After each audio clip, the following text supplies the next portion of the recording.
50,000 সৈন্য তাদের অশ্ব নিয়ে, তাদের উষ্ট্র নিয়ে, তাদের মালপত্র নিয়ে, জিহাদের সামান নিয়ে শ্রাবণীর খরস্রোতা নদী, উত্তাল তরঙ্গমালায় ভরা নদীর উপর থেকে এই সাহাবীরা পাড়ি দিয়ে ওপার চলে গেলেন। ওপার যাওয়ার পরে হযরতে সাদ বলছেন, তোমাদের কেউ কি হারায় গেছে নাকি? সবাই এদিক ওদিক তাকায়, খোঁজ করে বলল, মানুষ তো দূরের কথা, একটা উট আর ঘোড়াও একটাও হারায় যায় নাই। একজন বলল, আমার একটা পেয়ালা, যে পেয়ালা আমি পানি পান করতাম, সেই পেয়ালাটা তুফানে ছিটকে কোথায় চলে গেছে, ওইটা হারায় গেছে। হযরতে সাদ বলেন, মুজাহিদের কোন জিনিস দরিয়া নিতে পারে না, অবশ্যই তা ফেরত আসবে। এই কথা তিনি বলতেছিলেন, হঠাৎ করে দরিয়ার কিনারে একটা আওয়াজ হলো, দেখা গেল তুফানের ভিতরে সেই হারানো বাটিটা তাদের মধ্যে বেরিয়ে এসেছে। আল্লাহু আকবার! মুজাহিদদেরকে সাহায্য করেন স্বয়ং আল্লাহ রাব্বুল আলামিন। আফ্রিকার জঙ্গলের কাছে ভিন্ন ইতিহাস, জঙ্গলের কাছেই মুসলমানদেরকে থাকতে দেওয়া হয়েছিল। মনে করা হয়েছিল জঙ্গলের সমস্ত হিংস্র প্রাণীরা এই মুসলমানদের শেষ করে দেবে, যুদ্ধ করা লাগবে না। হযরতে সাদ সে অবস্থা বুঝতে পারলেন, তিনি একটা মঞ্চ তৈরি করলেন। সেই মঞ্চের উপরে দাঁড়ায় জঙ্গলের প্রাণীদের দিকে লক্ষ্য করে তিনি নোটিশ জারি করে দিলেন, বললেন, ইয়া আইয়াতুহাল হাশারাতু ওয়াস-সিবাউ নাহনু আসহাবু রাসূলুল্লাহ সাল্লাল্লাহু আলাইহি ওয়াসাল্লাম। হে জঙ্গলের হিংস্র প্রাণীরা, আমরা আল্লাহ রাসূলের সাহাবী, ফাইন্না নাজিলুনা ফামান ওয়াজাদনা বাদাহু কাতালনাহু।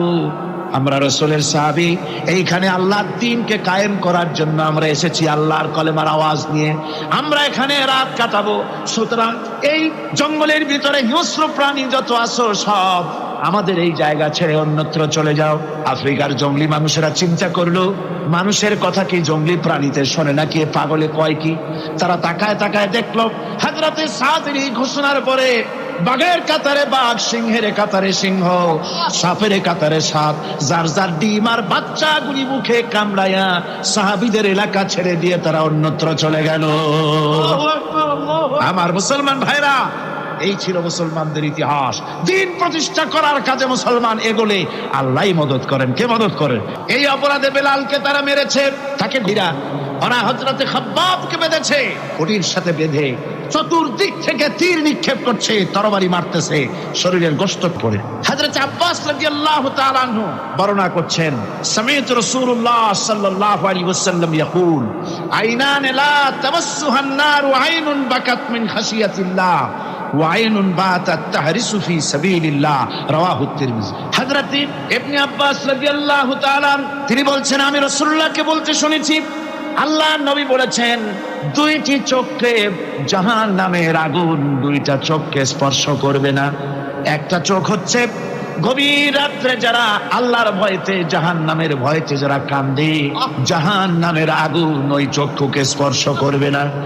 আর যারা দ্বীন প্রতিষ্ঠার জন্য, আল্লাহর দ্বীন কায়েমের জন্য ময়দানে যারা লড়াই করে, রাতের বেলায় পাহারা দেয়, ওই পাহারারত চোখে, চোখের মধ্যে জাহান্নামের আগুন ওই চোখে স্পর্শ করবে না। আমার ভাইরা, হযরত উসমান রাদিয়াল্লাহু তাআলা বলছেন, মান রাবাতা লাইলাতান ফি সাবিলিল্লাহ কানাত কা আলফি লাইলাতিন সিয়ামুহা ওয়া কিয়ামুহা। হাজার রাত ধরে রোজা রাখলে, হাজার রাত ধরে ইবাদত করলে, আর হাজার দিন ধরে রোজা রাখলে যে সওয়াব হবে, একটা ঘন্টা, একটা রাত যদি কেউ পাহারা দেয় আল্লাহর দ্বীনকে প্রতিষ্ঠার জন্য, আল্লাহর দ্বীনের কোন ইসলামী রাষ্ট্রের প্রহরায় যদি কেউ যদি থাকে, একটা রাতে পাহারা দিয়ে যে সওয়াব হবে, হাজার হাজার বছর ধরে নামাজ রোজা করে ওই সওয়াব পাওয়া যাবে না। সুবহানাল্লাহ। অর্থাৎ হাজার বছর ধরে নামাজ রোজা করার মতোই সওয়াব পাহারা দেওয়া আল্লাহর দ্বীনের, ইসলামের রাষ্ট্র।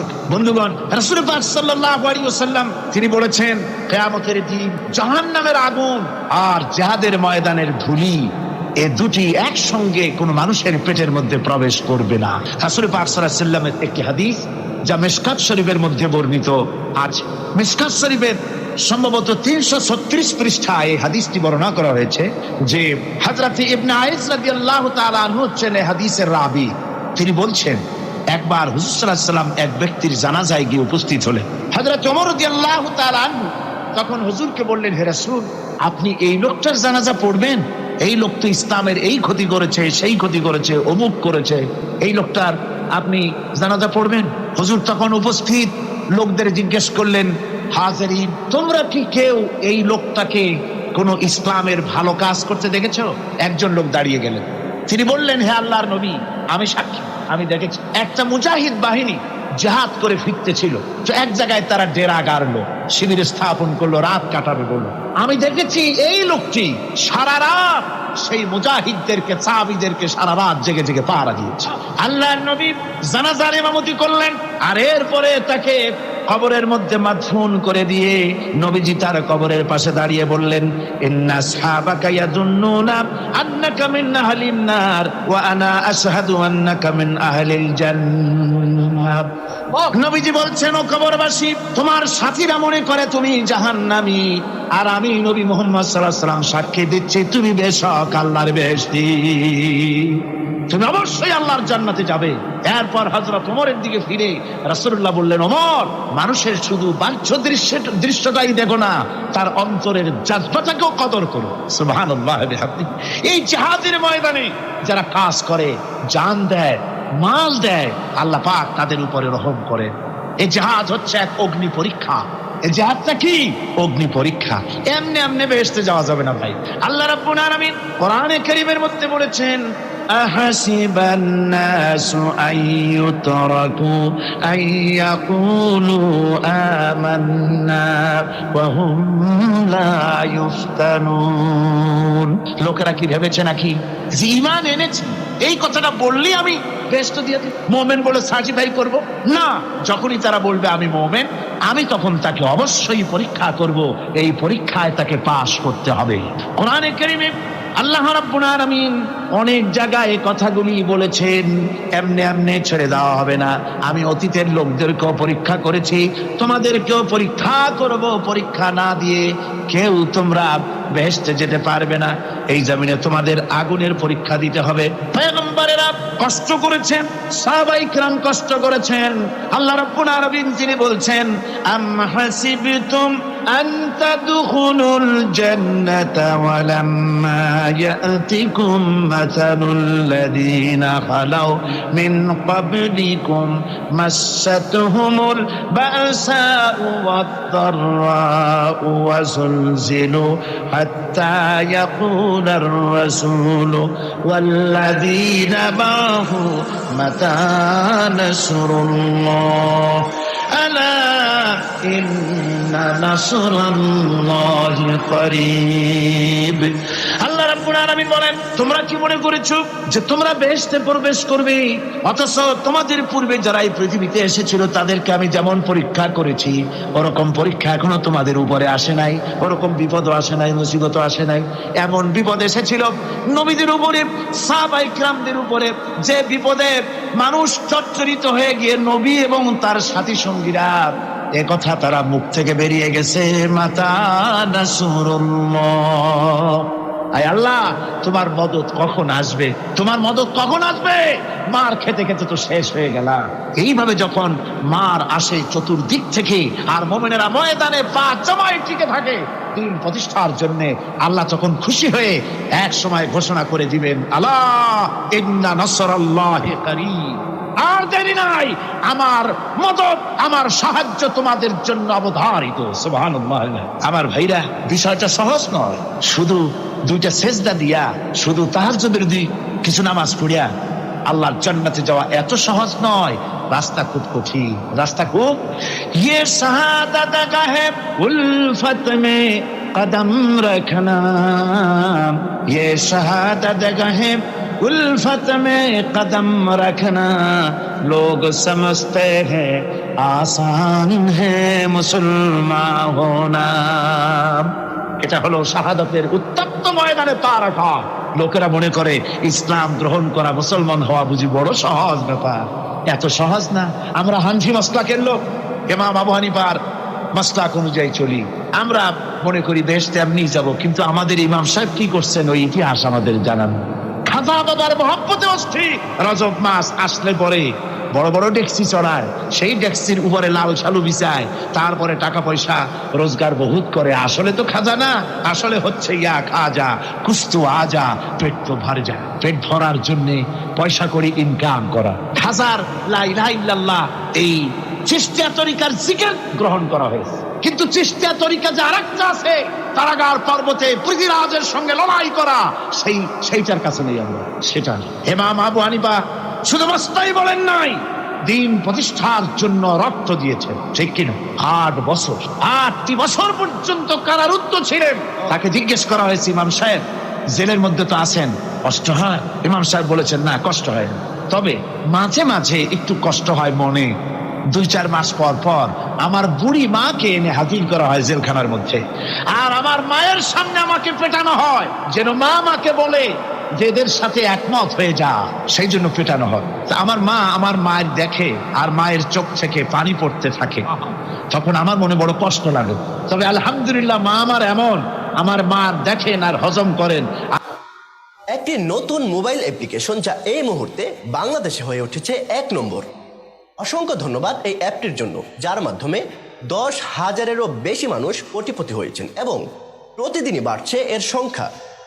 বিজয়ীদের মধ্যে একজন হলেন মোশাররফ মুর্তজা। তিনি জানান, শুরুতে তিনি মাত্র 400 টাকা ডিপোজিট করেছিলেন এবং মাত্র 5 মিনিটের মধ্যে 5 লক্ষ টাকার জ্যাকপট জিতে নেন এবং সঙ্গে সঙ্গে তার পুরস্কারটি কার্ডে জমা হয়। এই অ্যাপের মালিকরা জানিয়েছেন যে নতুন খেলোয়াড়দের বোনাস দিয়ে উৎসাহিত করা হয় এবং তাদের পক্ষ থেকে বলা হয়েছে যত দ্রুত সম্ভব জয়েন করতে, কেননা রেজিস্ট্রেশন শুধুমাত্র এই মাসের শেষ পর্যন্তই চালু থাকবে। আপনি যদি এরকম ভাগ্যবানদের একজন হতে চান, তবে আমরা আপনাকে পরামর্শ দিচ্ছি এখনই জয়েন করুন। নিচের দেয়া লিঙ্ক থেকে অ্যাপটি ডাউনলোড করতে পারেন।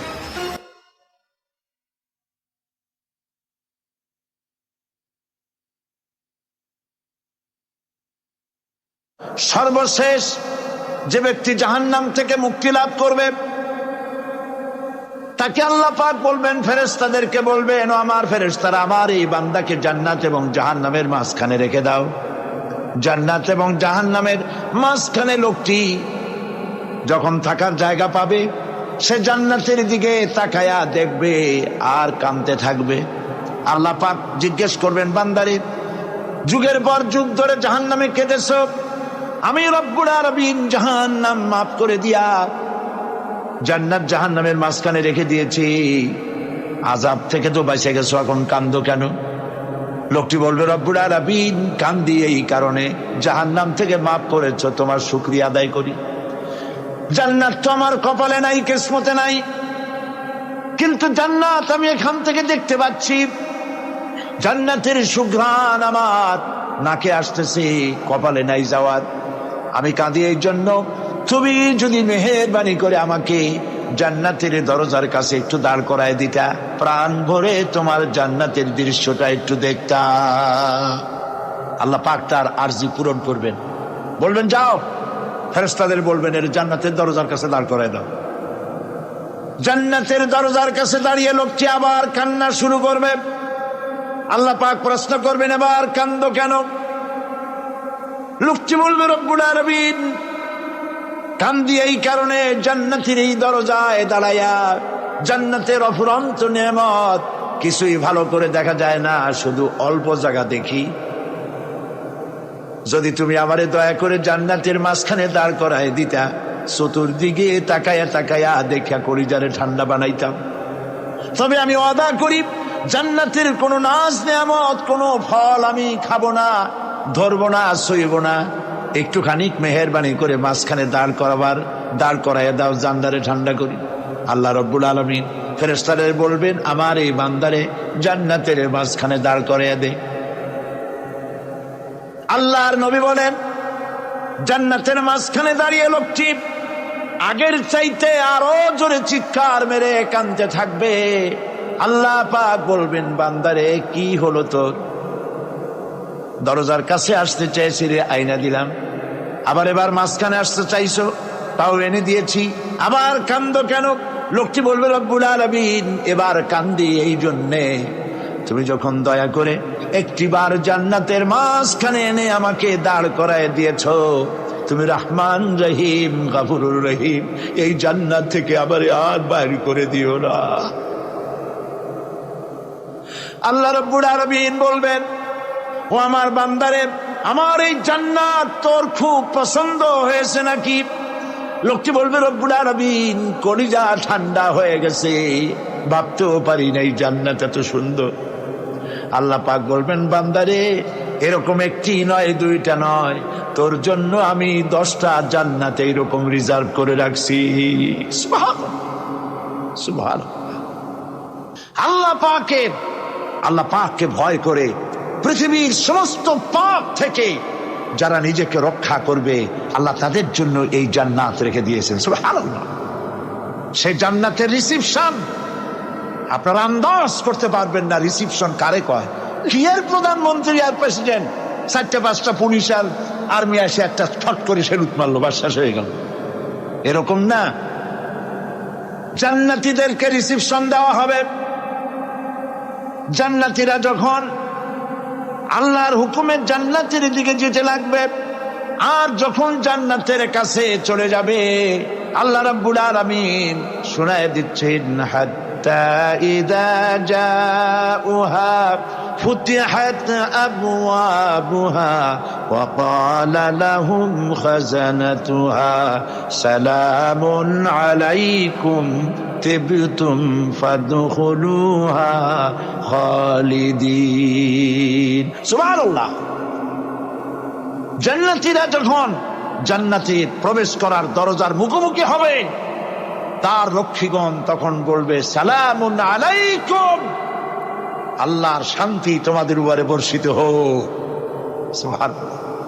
দুনিয়ার টাটকা টাটকা সুখগুলি 2 পা দিয়ে ঠেলে দিয়েছো, টাটকা সুখগুলি গ্রহণ করো নাই, হারাম খাও নাই, আল্লাহর দ্বীন কায়েমের জন্য রক্ত দিয়েছো, জীবন দিয়েছো, কষ্ট করেছো, আল্লাহকে ভয় করেছো। আমাদের সালাম গ্রহণ করো, জান্নাতের মধ্যে ঢুকে যাও চিরকালের জন্য। সুবহানাল্লাহ। আর বাইরে হওয়া লাগবে না, চিরকাল এই জান্নাতের মধ্যে তোমরা বসবাস করতে পারবে, আল্লাহ রাব্বুল আলামিনের ফেরেশতারা বলে দিবে। জান্নাতের মধ্যে আল্লাহ পাক হুরদের সঙ্গে জান্নাতীদের বিয়ের ব্যবস্থা করে দিবেন। কোরআনে কারিমে আল্লাহ পাক বলেন, মুত্তাকিইনা আলা সুরুরিম মাসফুফাতিন ওয়া যাওয়াজনাহুম বিহুরিন ঈন। সামনাসামনি ভাবে সাজানো সারি সারি আসন সমূহের উপর তারা ঠেস লাগায় বসে থাকবে, আর আল্লাহ রাব্বুল আলামিন হুরদের সাথে জান্নাতীদের বিয়ের ব্যবস্থা করে দিবেন। যেসব হুরের সঙ্গে বিয়ে হবে তাদের আল্লাহ পাক বিবরণ দিচ্ছেন কি রকম হবে তারা। লাম ইয়াতমিসহুন্না ইনসুন ওয়ালা জান। এর পূর্বে জিন এবং ইনসান এদেরকে কেউ স্পর্শ করে নাই। কিরকম তারা? কাআন্নাহুন্নাল ইয়াকুতু ওয়াল মারজান। যেমন ঝিনুকের ভিতরে মণিমুক্তা থাকে, এইভাবে আল্লাহ পাক তাদেরকে পবিত্র করে রেখে দিয়েছেন। আমার প্রিয় ভাইরা, আল্লাহ রাব্বুল আলামিন কোরআনে কারীমের ভিতরে বলেছেন, ফাবিআইয়ি আলা'i রাব্বিকুমা তুকাযযিবান। জান্নাত দান করে আল্লাহ পাক এবার জান্নাতীদেরকে সম্বোধন করে বলবেন, ইয়া ইবাদি লা খাউফুন আলাইকুমুল ইয়াওমা ওয়ালা আনতুম তাহজানুন। হে আমার বান্দারা, লা খাউফুন আলাইকুমুল ইয়াওম, আজ আর কোনো ভয় নাই। সুবহানাল্লাহ সুবহানাল্লাহ। আজ আর কোনো ভয় নাই, কোনো চিন্তাও নাই, আরামে এই জান্নাতের মধ্যে বসবাস করো। এরপরে আল্লাহ পাক জিজ্ঞেস করবেন, ও আমার জান্নাতীরা, আমি যেসব ওয়াদা করছিলাম আমার ওয়াদা মোতাবেক সমস্ত নিয়ামত পেয়েছো? তারা বলবে হ্যাঁ পেয়েছি, সব নিয়ামত আপনার ওয়াদা মোতাবেক সব পেয়েছি। আল্লাহ রাব্বুল আলামিন বলবেন সব পাও নাই, ওয়ালাদাইনা মাজিদ, আমার কাছে আরো বেশি আছে। সুবহানাল্লাহ, আমার কাছে আরো বেশি আছে। জান্নাতীরা বুঝবে না সে আরো বেশিটা কি, এর থেকে আর বেশি কি। প্রিয় ভাই সব, নবী করিম সাল্লাল্লাহু আলাইহি সাল্লাম বলেছেন, জান্নাতের সুখ আর শান্তি কোন চোখ নাই যা দেখেছে, যা কোনো অন্তঃকরণ নাই যা কল্পনা করতে পেরেছে। এই জান্নাত মুত্তাকিদের জন্য আল্লাহ রাখছেন। সুবহানাল্লাহ। জান্নাতীরা ভাবতেও পারবে না সেই নিয়ামতগুলি কি।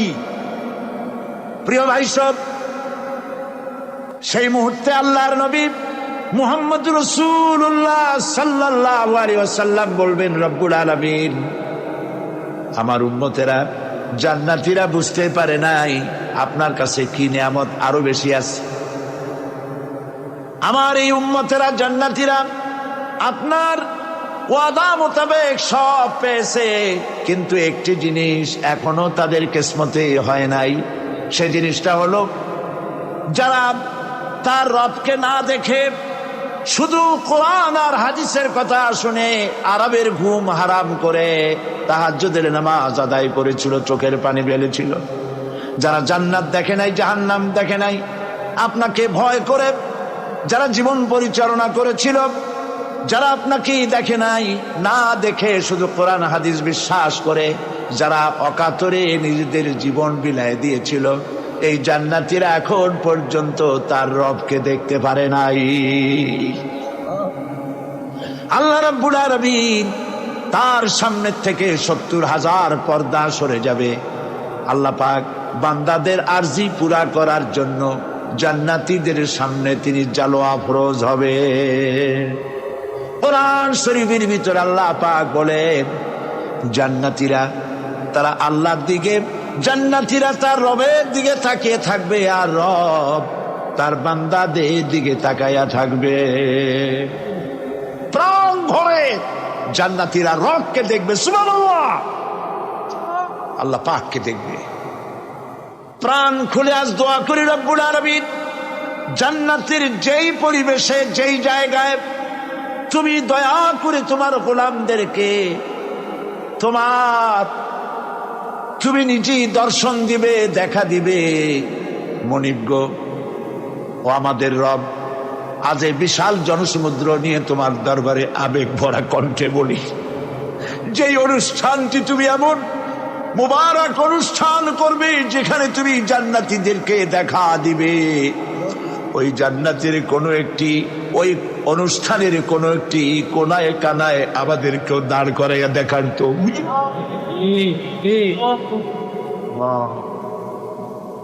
ভাই সব, আল্লাহ রাব্বুল আলামিন মানুষের সামনে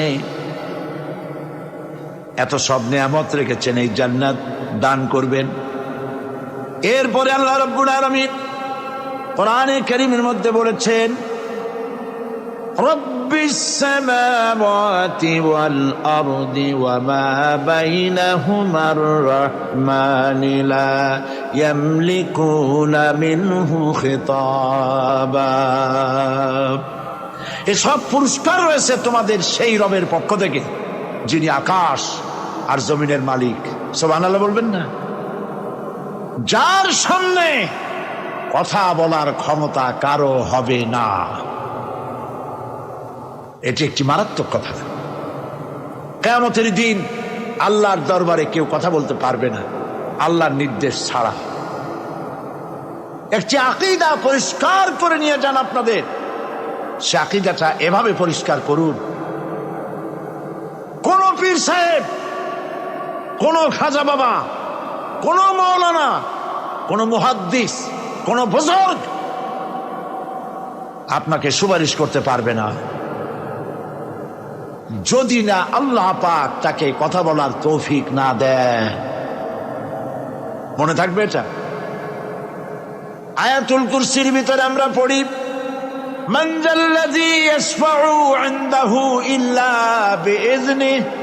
আল্লাহ পাক বলেছেন কিয়ামতের দিন আল্লাহর দরবারে কার সাহস আছে কথা বলতে পারে। মান যাল্লাযী ইয়াশফাউ ইনদাহু ইল্লা বিইজনিহি, আল্লাহর অর্ডার ছাড়া, হুকুম ছাড়া আল্লাহর সামনে কথা বলার সেদিন কেউ থাকবে না। সুবহানাল্লাহ। কেউ কথা বলতে পারবে না।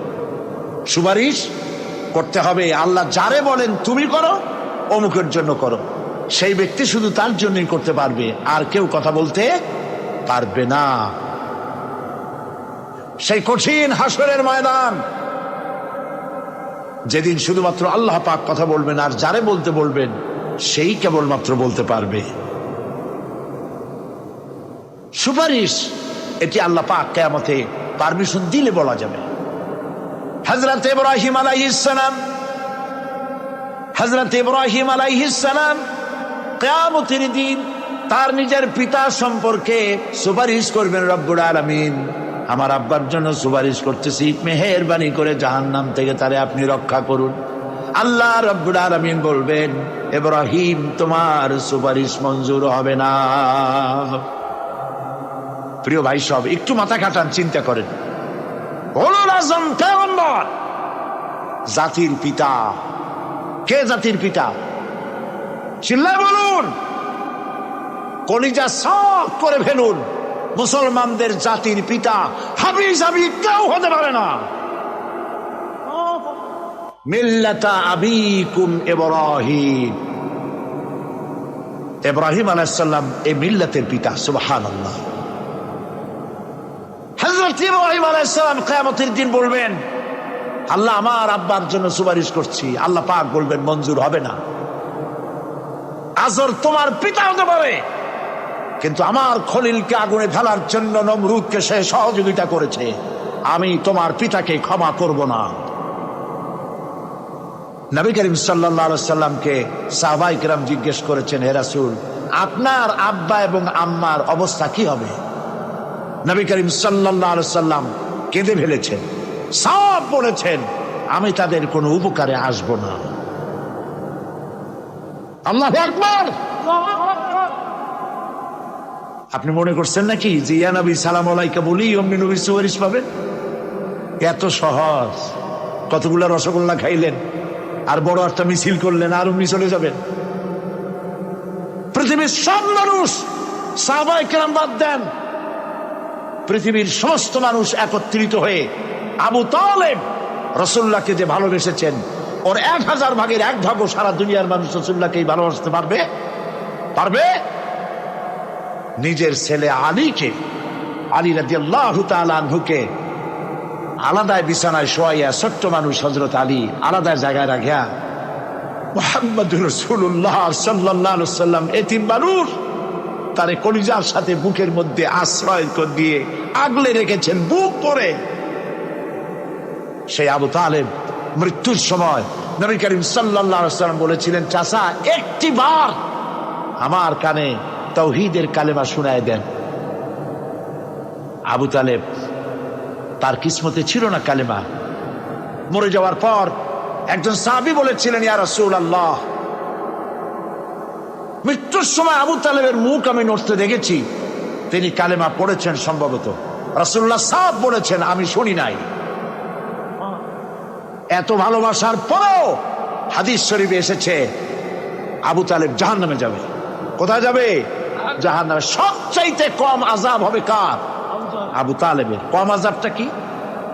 হাদিস শরীফে এসেছে কম আযাব হলো জাহান্নামের আগুন দিয়ে 1 জোড়া জুতা তৈরি করে আবু তালেবের পায়ে পরিয়ে দেওয়া হবে।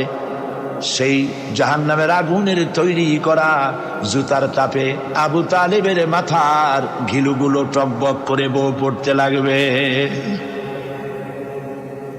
এত ভালোবেসে যদি কিয়ামতে উপায় না হয়, আপনি ইয়া নবী সালাম আলাইকা, ইয়া রাসূল সালাম আলাইকা আর কতগুলো জিলাপি খাইলেন, বড় একটা মিছিল করলেন।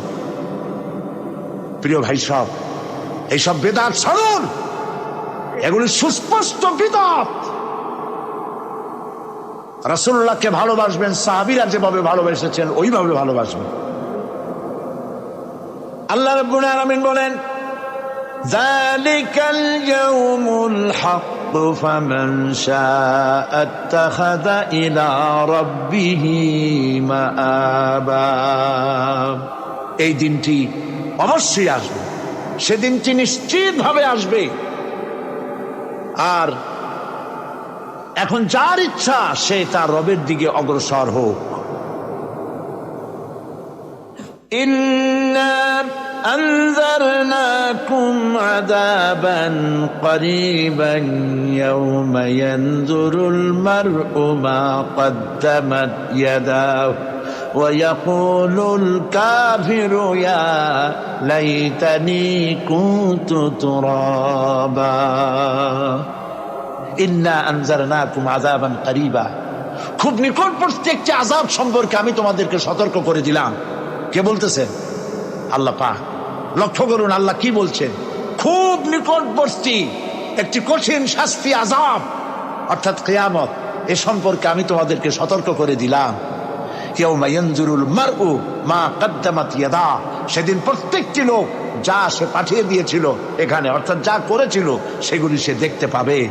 আর তখন ওয়ায়াকুলুল কাফিরু ইয়া লাইতানি কুনতু তুরাবা, সেই কিয়ামতের ময়দানে অবস্থা দেখে কাফেররা বলবে, আহারে মানুষ না হইয়া যদি মাটি হইয়া যেতাম, যদি মাটি হতাম, যদি মানুষ না হয়ে না জন্মতাম, আজ এই হাসরের ময়দানে এইখানে এই বিচারের মুখোমুখি হতাম না, মাটি হইলে বরং অনেক ভালো হতো। এই পৃথিবীতে আমরা এসেছি, চলে যাব, যাওয়ার আগে এই কোরআন একটি বিশাল জনগোষ্ঠী এমন বানাতে চেয়েছে যে জনগোষ্ঠী এই কোরআন দিয়ে একটি বিশাল সমাজ গড়বে, রাষ্ট্র গড়বে, এমন রাষ্ট্র গড়বে যেই রাষ্ট্রে দুঃখ থাকবে না, অশান্তি থাকবে না, যেখানে সুখ থাকবে, সমৃদ্ধি থাকবে, আর কিয়ামতের দিন আল্লাহর জান্নাতে তারা চলে যাবে। তেমন একটি সমাজকে আমরা চাই। সবাই বলেন সেরকম একটি সমাজকে আমরা চাই। প্রিয় ভাই সব, কিয়ামতের দিন আমরা যেতে চাই জান্নাতে। কোথায় যেতে চাই বলেন, জোরে বলেন।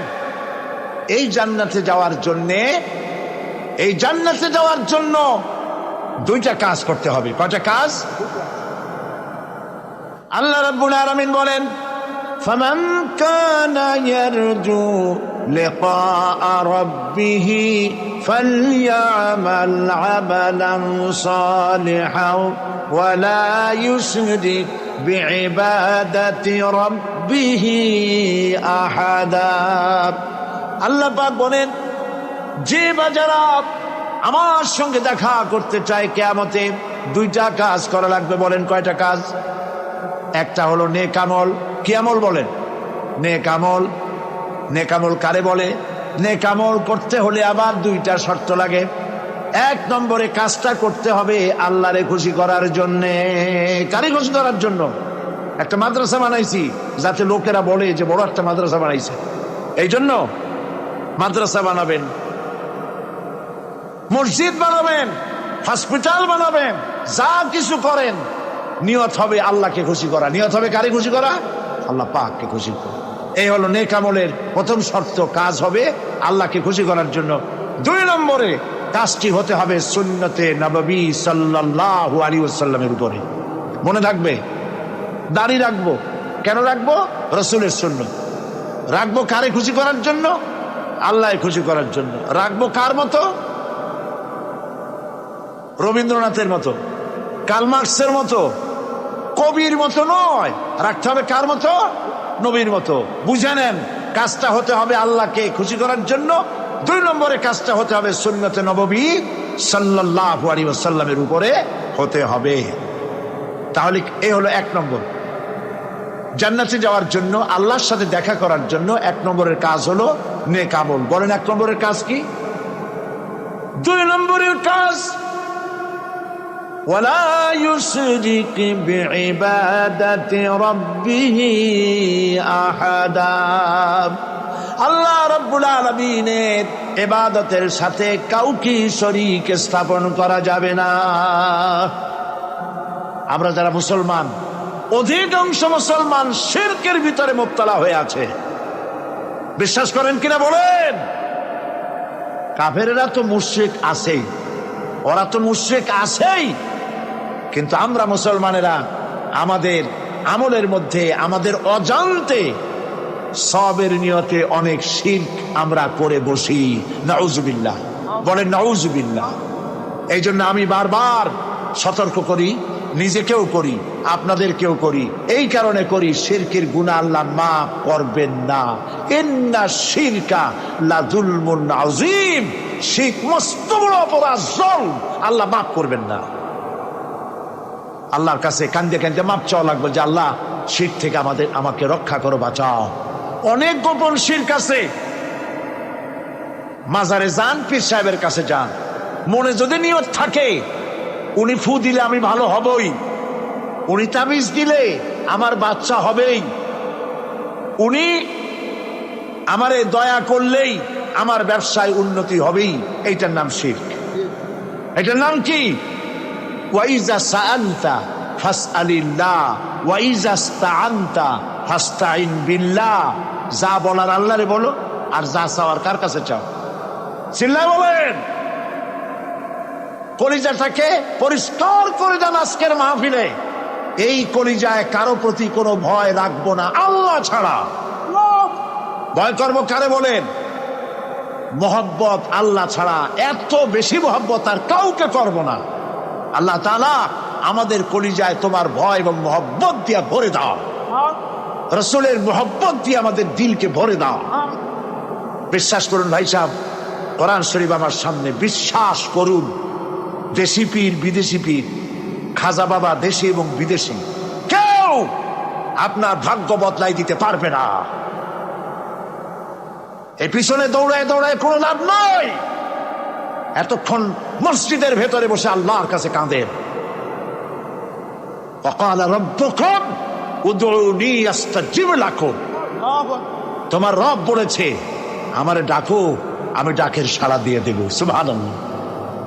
আর আল্লাহ বলেছেন আমার ইবাদতের সাথে কাউকে শরীক করবে না। খবরদার। আলাইসাল্লাহু বিকাফিন আবদা। আল্লাহ প্রশ্ন করছেন, আলাইসাল্লাহু বিকাফিন আবদা, আমি কি আমার বান্দার জন্য যথেষ্ট নই? চিল্লায় বলুন অবশ্যই যথেষ্ট। আবার বলেন অবশ্যই যথেষ্ট। কলিজা সাফ করে ফেলেন। সম্রাট শাহজাহান, দিল্লির সম্রাট, হাবিজাবি সম্রাট না, দিল্লির সম্রাট। এখন কোথায়? কবরের মধ্যে। কবি বলতেছেন, শাহনে জাহাঁ কো जिन्हें फकर से देते थे बाज, शाहने जहां को जिन्हें फकर से देते थे बाज, वाज कब्र में है सूरह अलहम्दु की मोहताज। সারা ভারতবর্ষ যারা ট্যাক্স দিয়ে নিজেকে সৌভাগ্যবান বলে মনে করত, সে আজ কবরের মধ্যে ভিক্ষুকের মতো সূরা আলহামদুর মতো একটি সূরার মুহতাজ হয়ে ভিক্ষুকের মতো শুয়ে আছে। সম্রাট শাহজাহান মসজিদে বসে আছে, এক ফকির ঘুরতেছে। লোকেরা কয় ছোটবেলা থেকেই তোমার খয়রাত করতে দেখলাম, ভিক্ষা কি জীবনেও যাবে না তোমার? লোকটি বলছে, আমি ভিক্ষা করবো স্যার, আমার উপায়টা কি? এই লোকটি, আমি ভিক্ষা করা ছাড়া করবো কি? লোকেরা তো আমার 60 টাকা, 50 টাকা 100 টাকা দেয় না, 4 আনা 5 আনা 1 টাকা এই আমার দেয়, এই দিয়ে আমি বড় লোক হবে কেমন? লোকটি বলছে, আচ্ছা দেখো, তুমি তো জায়গা মতো যাইতে পারো নাই, বাদশার কাছে যাও, এমন দেওয়া দেবে জীবনে আর খয়রাত করা লাগবে না। তো বাদশার কাছে কি খয়রাতি যাইতে পারে কোনোদিন? হ্যাঁ, এখন পারবা। কেমনে? সম্রাট শাহজাহান এখন একা একা মসজিদে আছেন। তখনকার এসব বাদশারা অনেকে নামাজি ছিলেন, দিনদার ছিলেন। ফকির দরজার কাছে দাঁড়াইয়া দেখতে পাচ্ছে কেউ নাই, দেহরক্ষীরা দূরে দূরে দাঁড়ানো। বাদশাহ মসজিদের ভেতরে বসে হাত তুলে ঝুলতেছে আর কাঁদতেছে, চোখের পানি দিয়া দাঁড়িয়ে ভিজে ভিজে পড়ছে। এই দৃশ্য অনেকক্ষণ দেখলো ফকির। কিছুক্ষণ পর সম্রাট শাহজাহান মসজিদ থেকে বেরিয়ে আসছে। ফকির বলছে, আসসালামু আলাইকুম হুজুর। তিনি বললেন, ওয়ালাইকুম আসসালাম, চলে গেল। বাদশা বলল, আমার কাছে তো কেউ আইসা কিছু না চাই এত যায় না, এর দেখলাম খয়রাতির মতো কিছু চাইলো না, বেটা ভয় করলো নাকি? আমি এদিকে আসো। আসছে। ভয় পাইছো? কয় না, ভয় পাইনি। তো কিছু যে চাইলে না? ফকির বলছে, জাহাপানা সত্যিই কিছু চাইতে আসছিলাম। তারপর চাইলে না কেন? ফকির বলছে, জাহাপানা সারা জীবন ভিক্ষা করেছি, আর আজ দিল্লির সম্রাটের কাছে বেশি পাওয়ার লোভে এসেছি না, কিন্তু আপনার দশা দেখা আমার জ্ঞানের চোখ খুলে গেছে। আমি লক্ষ্য করে দেখলাম, আমি সম্রাটের কাছে চাইতে এসেছি, হাত তুলি নাই, বিনয় প্রকাশ করি নাই, চোখের পানি ফেলি নাই, কিন্তু লক্ষ্য করে দেখলাম দিল্লির সম্রাট আমার চাইতেও বড় ভিক্ষুকের মতো। আবার কোন সম্রাটের কাছে হাত তুলে কাঁদবে? আমার জ্ঞানের চোখ খুলে গিয়েছে, আমি বুঝতে পেরেছি সম্রাট কান্দে যেই সম্রাটের কাছে, তারে ছাড়া আর কারো কাছে জীবনে চাইব না। এই কথাই সূরা ফাতিহায় প্রত্যেক দিন পড়ি, বুঝি না কি পড়ি। ইয়াকা না'বুদু ওয়া ইয়াকা নাস্তাঈন। আয় আল্লাহ, একমাত্র তোমার গোলামি করি আর তোমার কাছে সাহায্য চাই, তুমি ছাড়া কারো কাছে সাহায্য চাই না। কলিজা সাফ করুন। কোন মরাপীর, কোন জিন্দা পীর আপনার মনের আশা পুরা করতে পারবে না, পারবে না, পারবে না। ওয়াসি সেদিন শপথ নিয়েছিলেন, রব্বুল আলামিন আমি জাহালাতের কারণে যেই বল্লম দিয়ে ইসলামের একজন শ্রেষ্ঠ সন্তানকে আমি শহীদ করে ফেলেছিলাম, আমি বুঝতে পারি নাই, ওই বল্লমটা আমি হেফাজতে রেখে দিয়েছি। তুমি আমার এই দোয়া মঞ্জুর করো, আমি যেন এই বল্লম দিয়ে এই পৃথিবীর নিকৃষ্ট ইসলামের কোনো দুশ্মনকে যেন আমি শেষ করে দিতে পারি। আল্লাহ পাক দোয়া তার মঞ্জুর করে নিলেন। মুসাইলামা কাযযাবের বিরুদ্ধে হযরত আবু বকর সিদ্দিক রাদিয়াল্লাহু তাআলা আনহু যে বাহিনী পাঠালেন, হযরত ওয়াসি সেই বাহিনীর মধ্যে ছিলেন। আর তিনি সেই বল্লমটা দিয়া, যে বল্লম দিয়ে তিনি হযরত হামজাকে শহীদ করেছিলেন, সেই বল্লমটা দিয়েই ইসলামের নিকৃষ্ট শত্রু মুসাইলামা কাযযাবকে দুনিয়া থেকে তিনি বিদায় করে দিলেন। দাউদ আলাইহিস সালামকে আল্লাহ রাব্বুল আলামিন এমন মুজিজা দিলেন, তিনি যখন লোহা মুঠো করে ধরতেন হাতের ভিতরে, লোহা পানি হয়ে হাতের ফাঁকের মধ্য দিয়া তা পড়ে যেত পানি হয়ে। এভাবে মুজিজা তাকে দেওয়া হলো। সুলাইমান আলাইহিস সালামের মুজিজা ছিল তক্তার উপরে বসতেন, ইঞ্জিন লাগতো না, মেশিন লাগতো না, বিনা ইঞ্জিনে বিনা মেশিনে তক্তা হাওয়ার উপরে উড়ে সারা পৃথিবী ঘুরে আসতেন। ঈসা আলাইহিস সালামের মুজিজা ছিল জন্মদের চোখের উপরে হাত বুলিয়ে দিতেন, সঙ্গে সঙ্গে চোখ তার ভালো হয়ে যেত। আবার কুষ্ঠ ব্যাধিগ্রস্ত লোকের গায়ে হাত বুলিয়ে দিলে তার শরীর ভালো হয়ে যেত। এটা ছিল তার মুজিজা। রাসূল পাক সাল্লাল্লাহু আলাইহি ওয়াসাল্লামের সময় মুজিজা, তার সময় প্রভাব ছিল সাহিত্যের। সাহিত্য আর কবিত্বের এত বেশি প্রভাব বিস্তার হলো, তারা কবিতা লিখে লিখে রচনা করে করে কাবা শরীফে লাগাই দিত। পারলে এই কবিতার সাথে মোকাবেলা করো এই চ্যালেঞ্জের। আল্লাহ রাব্বুল আলামিন সেই সময় কোরআনে কারীমকে অবতীর্ণ করে দিলেন। কোরআনে কারীম দুনিয়ার সমস্ত সাহিত্য আর কবিত্বের সমস্ত মানকে ছাড়িয়ে চলে গেছে এমন এক পর্যায়ে, কিয়ামত পর্যন্ত কোরআনের সাহিত্যের ভাবধারা এর মানকে উতরে যেতে হয় নাই, ভবিষ্যতেও হবে না। এটা হলো রাসূল পাক সাল্লাল্লাহু আলাইহি ওয়াসাল্লামের মুজিজা। সাহাবায়ে কেরামদের সঙ্গে রোমকদের লড়াই হতেছে, রোমক সৈন্যরা যুদ্ধে জিততে পারতেছে না কিছুতেই। এরপরে তারা গোয়েন্দা বিভাগের লোক পাঠায় দিল, এদের সঙ্গে জিততে পারি না কেন, একটু খুঁজে দেখে আসো রাত্রেরা করেটা কি। গোয়েন্দা বিভাগের লোক সারা রাত ঘুরে ঘুরে তারপরে এসে রিপোর্ট করলো। এরপরে এসে তাদের প্রধানের কাছে রিপোর্ট করলো, আমরা যার কাছে গিয়েছিলাম দেখে এলাম হুম বিল্লাইলি রাহবানুন ওয়া বিন্নাহারি ফুরসানুন। আমরা দেখে এলাম যাদেরকে দিনের বেলায় প্রচন্ড শক্তিশালী বীর যোদ্ধা রূপে যাকে যুদ্ধ করতে দেখেছি ময়দানে, রাতের বেলায় দেখলাম গিয়া একেবারে নিতান্ত ফকিরের মতো কেউ তো সেজদায় পড়ে কাঁদতেছে, কেউ আবার তেলাওয়াত করতেছে, চোখ দিয়া পানি পড়তেছে, আবার কেউ নামাজ পড়তেছে, আবার কেউ হাত তুলে রেখেছে তাদের প্রভুর দরবারে, চোখের পানিতে তাদের চোখ বুক ভেসে যেতেছে। সারাটা রাত তেলাওয়াত আর সেজদা আর নামাজের মধ্যে তারা এভাবে কাটিয়ে দিয়েছে। সেনাপতি এই রিপোর্ট শোনার পরে বললেন, ও গোয়েন্দা বিভাগের লোকেরা, আমার রোমক সৈন্যরা, শোনো, যে জাতির নৈতিক মান এত উচ্চে, ওই জাতির সঙ্গে যুদ্ধ করা মানে আমাদের আত্মহত্যা করার শামিল। এদের সাথে কিছুতেই আমাদের পক্ষে পারা সম্ভব না। হ্যাঁ, এদের সাথে পারা যাবে যদি এই সম্পর্ক নষ্ট করে দেওয়া যায়। আল্লাহর সাথে তাদের এই গভীর সম্পর্ক যেটা আছে, এই সম্পর্ক নষ্ট করে দিতে হবে, তাহলেই কেবলমাত্র সম্ভব হবে। এদের নৈতিক চরিত্র ধ্বংস করার জন্য প্রচেষ্টা চালাও, তাহলে হয়তো আমরা কামিয়াব হতে পারব। আমার বন্ধুগণ, সামান্য স্যান্ডেলের ফিতা গাছা যদি ছেড়ে যায়, মানুষের কাছে চাইও না, আল্লাহ রব্বুল আলামিনের দরবারে হাত পাতো। রব্বুল আলামিন তোমার স্যান্ডেল কেনার পয়সা জুগিয়ে দেবেন। জোরে বলেন সুবহানাল্লাহ। যা দরকার তার কাছেই চাও, হাত তার কাছেই পাতো। ওই যে সম্রাট শাহজাহানের কথা আমি আপনাদেরকে শুনাই। ফকির একটা ঘুরতেছে সারাদিন। এক লোক বলছে যে, আপনি হে ফকির, তুমি এরকম করে ঘুরছো সারা জীবন, বুড়া হয়ে গেছো খয়রাত করতে করতে, ছোটবেলা থেকে তোমার ভিক্ষা করতে দেখি, আর কতকাল ভিক্ষা করবে? ভাই করবোটা কি? বাচ্চার কাছে যাইতে পারবে? বাচ্চার কাছে গেলে এমন ভাবে দিবে, অনেক দিবে, নিয়ে কুড়াইতে পারবা, তোমার আর জীবনে ভিক্ষা করা লাগবে। ফকির চলে গিয়েছে, কোথায় পাবো বাচ্চারে? দেখো মসজিদে পাবো।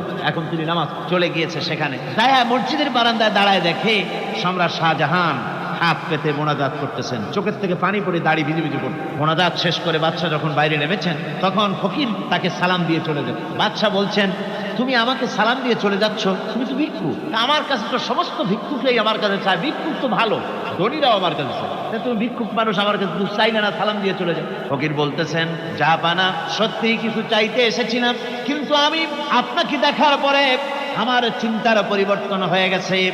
আমি তাকিয়ে তাকিয়ে দেখলাম মসজিদের ভেতরে আমি চাইতে এসেছি দিল্লির সম্রাট শাহজাহানের কাছে। যেই সম্রাট, দিল্লির সম্রাট যার কাছে আমি চাইতে এসেছি, আমি তো দাঁড়ায় আছি, কান্দি না, কিন্তু আমি দেখতেছি যার কাছে আমি চাইতে এসেছি তিনি যেন আবার কোন সম্রাটের কাছে আমার চাইতেও দারুণ ভিক্ষুকের মতো হয়ে চোখের পানি ফেলে ভিক্ষা চাইতেছে। মনে মনে ভাবলাম, মানুষের কাছে ভিক্ষা চাইবো না কোনদিন আর। বাদশা কান্দে, যেই বাদশার কাছে ওই সম্রাটের সম্রাট রাজা ধীরাজ আল্লাহর কাছে ছাড়া কারো কাছে জীবনে আর হাত পাতবো না। হযরত আবু হুরায়রা রাদিয়াল্লাহু তাআলা আনহু একবার রাসূল করিম সাল্লাল্লাহু আলাইহি ওয়াসাল্লামের দরবারে কাঁদতেছিলেন। হুজুর জিজ্ঞেস করলেন, আবু হুরায়রা তুমি কাঁদো কেন? হযরত আবু হুরায়রা বলেন, হুজুর আমার মা আমাকে মেরেছে, আমি সেই জন্য কাঁদতেছি। হুজুর বলেন, মা তোমাকে মারলো কেন? কোনো বেয়াদবি করেছো নাকি? তিনি বললেন, না কোনো বেয়াদবি করি নাই, তবে মারলো কেন? হযরত আবু হুরায়রা বলেন, হুজুর আমার মা হচ্ছেন মুশরিকা, আমার মা কাফের। আমি অনেক রাত হয়েছিল বাড়ি ফিরতে, আমার মা জিজ্ঞেস করলো, এত রাত কোথায় ছিলি?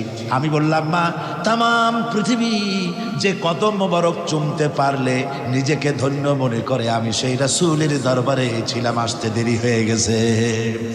ইয়া রাসূলুল্লাহ, আপনার নাম শোনা মাত্র আমার মায়ের গায়ে আগুন জ্বলে গেল। সহ্য করতে না পেরে আমাকে মায়ের আরম্ভ করে দিল। বলল, আবু হুরায়রা, হয় আমার বাড়ি ছাড়বি, না হয় মুহাম্মদ সাল্লাল্লাহু আলাইহি ওয়াসাল্লামের ঘর ছাড়বি, কোনটা করবি কর। আমি বললাম, মা তোমার গায়ে যত শক্তি আছে সমস্ত শক্তি দিয়ে তুমি আমাকে প্রহার করো, আমি তোমার বাড়িটা সুদ্ধা তাম দুনিয়া ছেড়ে দিতে পারি, কিন্তু রাসূল পাক সাল্লাল্লাহু আলাইহি ওয়াসাল্লামের কদম মোবারক ছাড়তে পারি না। ভাইরা আমার, হযরতে আবু হুরায়রা কাঁদতেছেন। আল্লাহর নবী বলেন, তুমি কাঁদো কেন? তোমার মা তোমাকে মেরেছেন, আমি এখানে কি করব? এখানে তো আমি কোনো দখল আন্দাজ করতে পারি না, আমি কি করতে পারি? এখানে ইন্টারফেয়ার তো আমি করতে পারি না, মা তোমারে মেরেছে। হযরত আবু হুরায়রা বলেন, ইয়া রাসূলুল্লাহ, মায়ের বিরুদ্ধে কোনো নালিশ করার জন্য আপনার কাছে আমি আসি নাই। বলে, কেন এসেছো? হযরত আবু হুরায়রা বলেন, হুজুর এসেছি এই জন্যে, আমি জানি আপনি যদি আল্লাহর দরবারে কোনো ব্যাপারে দোয়া করেন, আল্লাহ রব্বুল আলামিন তা মঞ্জুর করে নেন। আপনি মেহেরবানি করে আমার মায়ের হেদায়েতের জন্য আল্লাহর কাছে দোয়া করুন। হুজুর সাল্লাল্লাহু আলাইহি ওয়াসাল্লাম দুই হাত উঁচু করলেন, বললেন, আল্লাহুম্মা ইহদি উম্মা আবি হুরায়রা, আয় আল্লাহ আবু হুরায়রার মাকে তুমি হেদায়েত নসিব করে দাও। এই দোয়া রাসূল করতেছেন। হুজুরকে দোয়ার মধ্যে ফেলে রেখে আবু হুরায়রা দৌড় আরম্ভ করেছে বাড়ির দিকে। পেছন থেকে কয়েকজন সাহাবী তারা দৌড়ে গেল। আবু হুরায়রা দৌড়ায় কেন? এত ভদ্র মানুষ, কোনো সময় কারোর সাথে রাগারাগি করে না, দৌড়ায় কেন? নিশ্চয়ই কোনো বিপদ বুঝি হয়ে গিয়েছে, পিছন থেকে জামা টেনে ধরেছে, কি হয়েছে, দৌড়াও কেন? হযরত আবু হুরায়রা বলেন, আমার জামা ছেড়ে দাও, আমাকে দৌড়াতে দাও, আমি দৌড়াইয়া বাড়ি পৌঁছে গিয়ে দেখতে চাই। আমি আগে দৌড়ে বাড়িতে গেলাম না নবীজির দোয়া আমার আগে আমার বাড়ি পৌঁছে গেল। কোনটা হলো আমি সেটা দেখতে চাই। হযরত আবু হুরায়রা দৌড়াতে দৌড়াতে ঘরের কাছে গিয়ে নক করেছে। ভিতর থেকে আওয়াজ এলো, কে? কিছুক্ষণ পর মা আমার বেরোলেন, মাথার চুল দিয়ে পানি পড়তেছে, বুড়া মানুষ। মা আমার কাছে এসে বলল, বাবা তোমাকে মারার পর আমি বড় অনুতপ্ত হয়েছি, মনে মনে অনুশোচনা করেছি, আরে আমার ছেলে তো কোনো খারাপ জায়গায় যায় নাই, কোনো খারাপ মানুষের কাছে যায় নাই, মারলাম কেন? বড় অনুতপ্ত হয়ে গেছি আমি। এই অনুশোচনা করে আমি এইমাত্র গোসল করেছি, আমাকে নিয়ে চলো তুমি বিশ্ব নবী রাসূলুল্লাহর দরবারে। আমার ভাইরা, রাসূলে পাক সাল্লাল্লাহু আলাইহি ওয়াসাল্লাম আল্লাহর নবী এমন এক মহান সত্তা ছিলেন যে তিনি দোয়া আল্লাহর দরবারে হাত উঁচু করতে দেরি আছে, কিন্তু দোয়া কবুল হতে দেরি নাই। কুতুবে সুবহানী শেখ মুহিউদ্দিন আব্দুল কাদের জিলানী রাহমাতুল্লাহ আলাইহি তিনি বলেছেন, মুনাজাত করতে গিয়ে আবেগে বলেছেন, রব্বুল আলামিন তুমি যদি দয়া করে আমাকে জান্নাত দাও, আর তোমাকে যদি আমি না পাই, তুমি যদি আমার সঙ্গে দেখা না করো, আমারে যদি কথা না বলো, তাহলে এই জান্নাত আমার কোনো লাভ নাই। আর আমাকে যদি জাহান্নাম দিয়ে দাও, আর মাঝে মধ্যে তুমি যদি জিজ্ঞাসা করো মহিউদ্দিন কেমন আছো, তাহলে এই জাহান্নাম আমার জন্য বেহেশত হয়ে যাবে। আয় আল্লাহ, আমি শুধু তোমারই চাই। আল্লাহর নবী বললেন, মহিলা তুমি অপরাধ করেছো, কিন্তু তোমার গর্ভস্থিত সন্তান তো কোনো অপরাধ করে নাই, সুতরাং তোমার উপরে শরীয়তের হদ জারি করা যাবে না, ডেলিভারি হোক তারপরে বিচার হবে। মহিলা চলে গেল আফসোস করতে করতে যে আমার বিচার হলো না, যদি এর মধ্যে আমি মরে যাই তাহলে জেনা করেছি, দুনিয়ার শাস্তি তো সহজ, পাথর মেরে উড়িয়ে দেবে, সঙ্গে সার করবে, এটা তো সহজ, কিন্তু কিয়ামতের ওই কঠিন জাহান্নামের আগুনে জ্বলতে পারবো না। মহিলাটি সন্তান ডেলিভারির পরে মহিলা চলে এসেছে রাসূলের কাছে, হুজুর এই সে আমার বাচ্চা ডেলিভারি হয়েছে, আপনি মেহেরবানি করে আমার উপরে হদ জারি করেন, শাস্তি দেন। আল্লাহ নবী বলেন, মহিলা তুমি অপরাধ করেছো, কিন্তু তোমার সন্তানের হক আছে, তোমার বুকের দুধ 2.5 বছর পর্যন্ত সে পান করবে, আমি তার হক নষ্ট করতে পারি না। মহিলা আবার চলে গেল কাঁদতে কাঁদতে, যদি এর মধ্যে মরে যায়, 2.5 বছর যেতে পারে নাই, তার আগেই মহিলা ওই বাচ্চাটাকে কোলে নিয়ে হাতে একটা রুটি দিয়া হুজুরের কাছে আসছে। কত পেরেশানি দেখেন। মহিলা এসে বলেন, ইয়া রাসূলুল্লাহ, আমার এই বাচ্চা এখন দুধ ছেড়ে দিয়েছে, সে রুটি খাইতে পারে, হুজুর আর দেরি করবেন না, এই শাস্তি না নিয়ে যদি মরে যায় জাহান্নামের কঠিন আযাব আমি ভোগ করতে পারবো না। আল্লাহর নবী ওই মহিলাকে অর্ডার দিয়া দিলেন, একে বুক পর্যন্ত মাটির মধ্যে গেড়ে দিয়া চতুর্দিক থেকে পাথর নিক্ষেপ করো। মহিলাকে নিয়ে বাচ্চাকে বুক পর্যন্ত মাটির ভিতরে গেড়ে দিয়া চতুর্দিক থেকে যখন পাথর নিক্ষেপ করা হচ্ছিল, রক্ত ছিটে এসে একজন সাহাবীর গায়ে পড়ায়, সাহাবী মহিলাকে ভৎসনা করলেন। আল্লাহর নবী বললেন শুনতে পেরে, নবীজি বললেন, ও সাহাবী ভৎসনা করো না, বরং এই মহিলার তওবা আল্লাহ রাব্বুল আলামিন এমন ভাবে কবুল করেছেন, যদি সে তওবা দুনিয়ার সব মানুষকে ভাগ করে দেওয়া যায়, তাহলে সমানভাবে ভাগ করে দেওয়া যাবে। 60,000 সৈন্য তাদের অশ্ব নিয়ে, তাদের উষ্ট্র নিয়ে, তাদের মালপত্র নিয়ে, জিহাদের সামান নিয়ে শ্রাবণের খরস্রোতা নদী, উত্তাল তরঙ্গমালায় ভরা নদীর উপর থেকে এই সাহাবীরা পাড়ি দিয়ে ওপার চলে গেলেন। ওপার যাওয়ার পরে হযরতে সাদ বলছেন, তোমাদের কেউ কি হারায় গেছে নাকি? সবাই এদিক ওদিক তাকায়, খোঁজ করে বলল, মানুষ তো দূরের কথা, একটা উটও আর ঘোড়াও একটাও হারায় যায় নাই।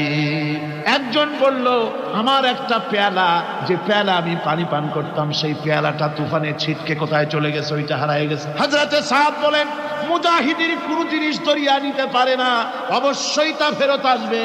এই কথা তিনি বলতেছিলেন, হঠাৎ করে দরিয়ার কিনারে একটা আওয়াজ হলো, দেখা গেল তুফানের ভিতরে সেই হারানো বাটিটা তাদের মধ্যে ফিরে এসেছে। মুজাহিদদেরকে সাহায্য করেন স্বয়ং আল্লাহ রাব্বুল আলামিন। আফ্রিকার জঙ্গলের কাছে, ভিন্ন ইতিহাস, জঙ্গলের কাছেই মুসলমানদেরকে থাকতে দেওয়া হয়েছে। মনে করা হয়েছিল জঙ্গলের সমস্ত হিংস্র প্রাণীরা এই মুসলমানদের শেষ করে দেবে, যুদ্ধ করা লাগবে না। হযরতে সাদ সে অবস্থা বুঝতে পারলেন, তিনি একটা মঞ্চ তৈরি করলেন। সেই মঞ্চের উপরে দাঁড়ায় জঙ্গলের প্রাণীদের দিকে লক্ষ্য করে তিনি নোটিশ জারি করে দিলেন, বললেন, ইয়া আইয়াতুহাল হাশারাত ওয়াস সিবাউ নাহনু আসহাবু রাসূলুল্লাহ সাল্লাল্লাহু আলাইহি ওয়াসাল্লাম। হে জঙ্গলের হিংস্র প্রাণীরা, আমরা আল্লাহ রাসূলের সাহাবী। ফাইন্না নাজিলুনা ফামান ওয়াজাদনা বাদাহু কাতালনাহু। আমরা রাসূলের সাহাবী, এইখানে আল্লাহর দ্বীনকে কায়েম করার জন্য আমরা এসেছি, আল্লাহর কলেমার আওয়াজ নিয়ে আমরা এখানে রাত কাটাবো। সুতরাং এই জঙ্গলের ভিতরে হিংস্র প্রাণী যত আছো সব আমাদের এই জায়গা ছেড়ে অন্যত্র চলে যাও। আফ্রিকার জঙ্গলি মানুষেরা চিন্তা করলো, মানুষের কথা কি জঙ্গলি প্রাণীতে শোনে নাকি, পাগলে কয় কি? তারা তাকায় তাকায় দেখলো হযরতে সাদের এই ঘোষণার পরে বাঘের কাতারে বাঘ, সিংহের কাতারে সিংহ, সাপের কাতারে সাপ, যার যার ডিম আর বাচ্চা গুলি মুখে কামড়ায়া সাহাবীদের এলাকা ছেড়ে দিয়ে তারা অন্যত্র চলে গেল। আমার মুসলমান ভাইরা, এই ছিল মুসলমানদের ইতিহাস। দিন প্রতিষ্ঠা করার কাজে মুসলমান এগোলে আল্লাহই মদদ করেন। কে মদদ করেন? হযরতে মূসা আলাইহিস সালাম ফেরাউনের কাছে গেলেন আর দাওয়াত দিলেন, ফেরাউন পড়ে নাও লা ইলাহা ইল্লাল্লাহ। একটি কথা আপনাদের মনে রাখতে হবে, দুনিয়ার কোন ফেরাউন, কোন নমরুদ, কোন সাদ্দাত, কোন হামান কেউ বলে নাই যে আমি আল্লাহ, আমি রাজ্জাক, আমি খালেক, আমি পৃথিবীর সৃষ্টি করেছি। কথা কেউ বলেছে? কেউ বলে নাই। কি বলেছে তারা? ফেরাউন বলেছে মা আলিমতু লাকুম মিন ইলাহিন গায়রি, আমি তো জানি না আমি ছাড়া আরো কোনো ইলাহ আছে, এ কথা আমার জানা নাই। সুতরাং আমি হচ্ছি ইলাহ আর তুমি বলছো লা ইলাহা। তার মানে হচ্ছে ওই সময় পয়গম্বরেরা, আল্লাহর নবীর সাহাবীরা তারা জানতেন যে আমরা কিসের দাওয়াত দেই, আর যারা শুনতো তারাও বুঝতো কিসের দাওয়াত শুনতেছি। আজ আমার দেশে একই কালেমার দাওয়াত দেওয়া হয়, কিন্তু মানুষেরা বুঝতে পারে না কি শুনতেছি। ভাষা জানার ব্যাপারে, বোঝার ব্যাপারে হলো আসল বিষয়। এটা বুঝাতে গিয়ে আমি মাঝে মধ্যে একটা দৃষ্টান্ত দেই এভাবে। একজনের একটা রেশনের দোকান ছিল, সেই দোকানে তার একটা ময়না পাখি ছিল। আর ময়না পাখিকে কথা শেখানো যায় সেটা তো আপনারা জানেন। জি, ময়নাকে শিখায়েছে যে লাইন করুন, এক এক করে আসুন। ময়না এই কথা শিখেছে। সকালবেলায় যখন রেশনের দোকানে ভিড় পড়ে গেছে, তখন ওই পাখি খাঁচার মধ্যে বসে বলছে লাইন করুন, এক এক করে আসুন। একদিন খাঁচার দরজা খোলা পেয়ে পাখি উড়ে গিয়ে গাছের ডালে বসেছে। আশেপাশে যত পাখি ছিল তারা চিন্তা করলো এই রকমের পাখি তো কখনো দেখি নেই। ময়না তো দেখতে কাকের মতো না, শালিকের মতো না, দেখতে একটা ভিন্ন রকম। ওরা এসে চতুর্দিক থেকে এই নবান্ত, এই যে নতুন এসেছে, ওরে ঠোকরানো শুরু করেছে চতুর্দিক থেকে। ঠোকরানি খেয়ে ময়না বলতেছে লাইন করুন, এক এক করে আসুন। এখন ময়না তো বোঝে না যে কি বলতেছি, আর যে পাখিরা ঠোকরাচ্ছে তারাও তো বোঝে না যে কি শুনতেছি। ময়না যদি বুঝতো যে আমি কি বলি, সবাই মিলে ঠোকরায়, তাই জান বাঁচে না। লাইন করে ঠোকরাইনি তো কলজে যাবে, সব ঠোঁটে ঠোঁটে চলে আসে। বুঝে নাই। আমাদের অবস্থা তাই হয়েছে। যখন হযরতে মূসা আলাইহিস সালাম দিলেন, ফেরাউন বলল আমি তো জানি না যে আমি ছাড়া আরো কোন ইলাহ আছে, আইনদাতা তো আমি, তুমি নতুন কোথা থেকে আইনদাতা নিয়ে আসছো? ফেরাউন বলছে দেখো, আমারে বাদ দিয়া যদি অন্য কাউকে ইলাহ বলে তুমি মানো আর সেই শিক্ষা তুমি যে জাতিকে দাও, তাহলে আমি তোমাকে ধরে লাআজআলান্নাকা মিনাল মাসজুনিন, আমি তোমাকে কারারুদ্ধ করব, আমি তোমাকে জেলখানায় ঢুকিয়ে দেবো। রাষ্ট্র শক্তি প্রথম বাধা দিল কারা? বলেন সবাই। সেই বাধা কি ওখানে শেষ হয়েছে না এখনো আছে? আছে কিনা জোরে বলেন। আমি তোমাকে জেলখানায় ঢুকাবো।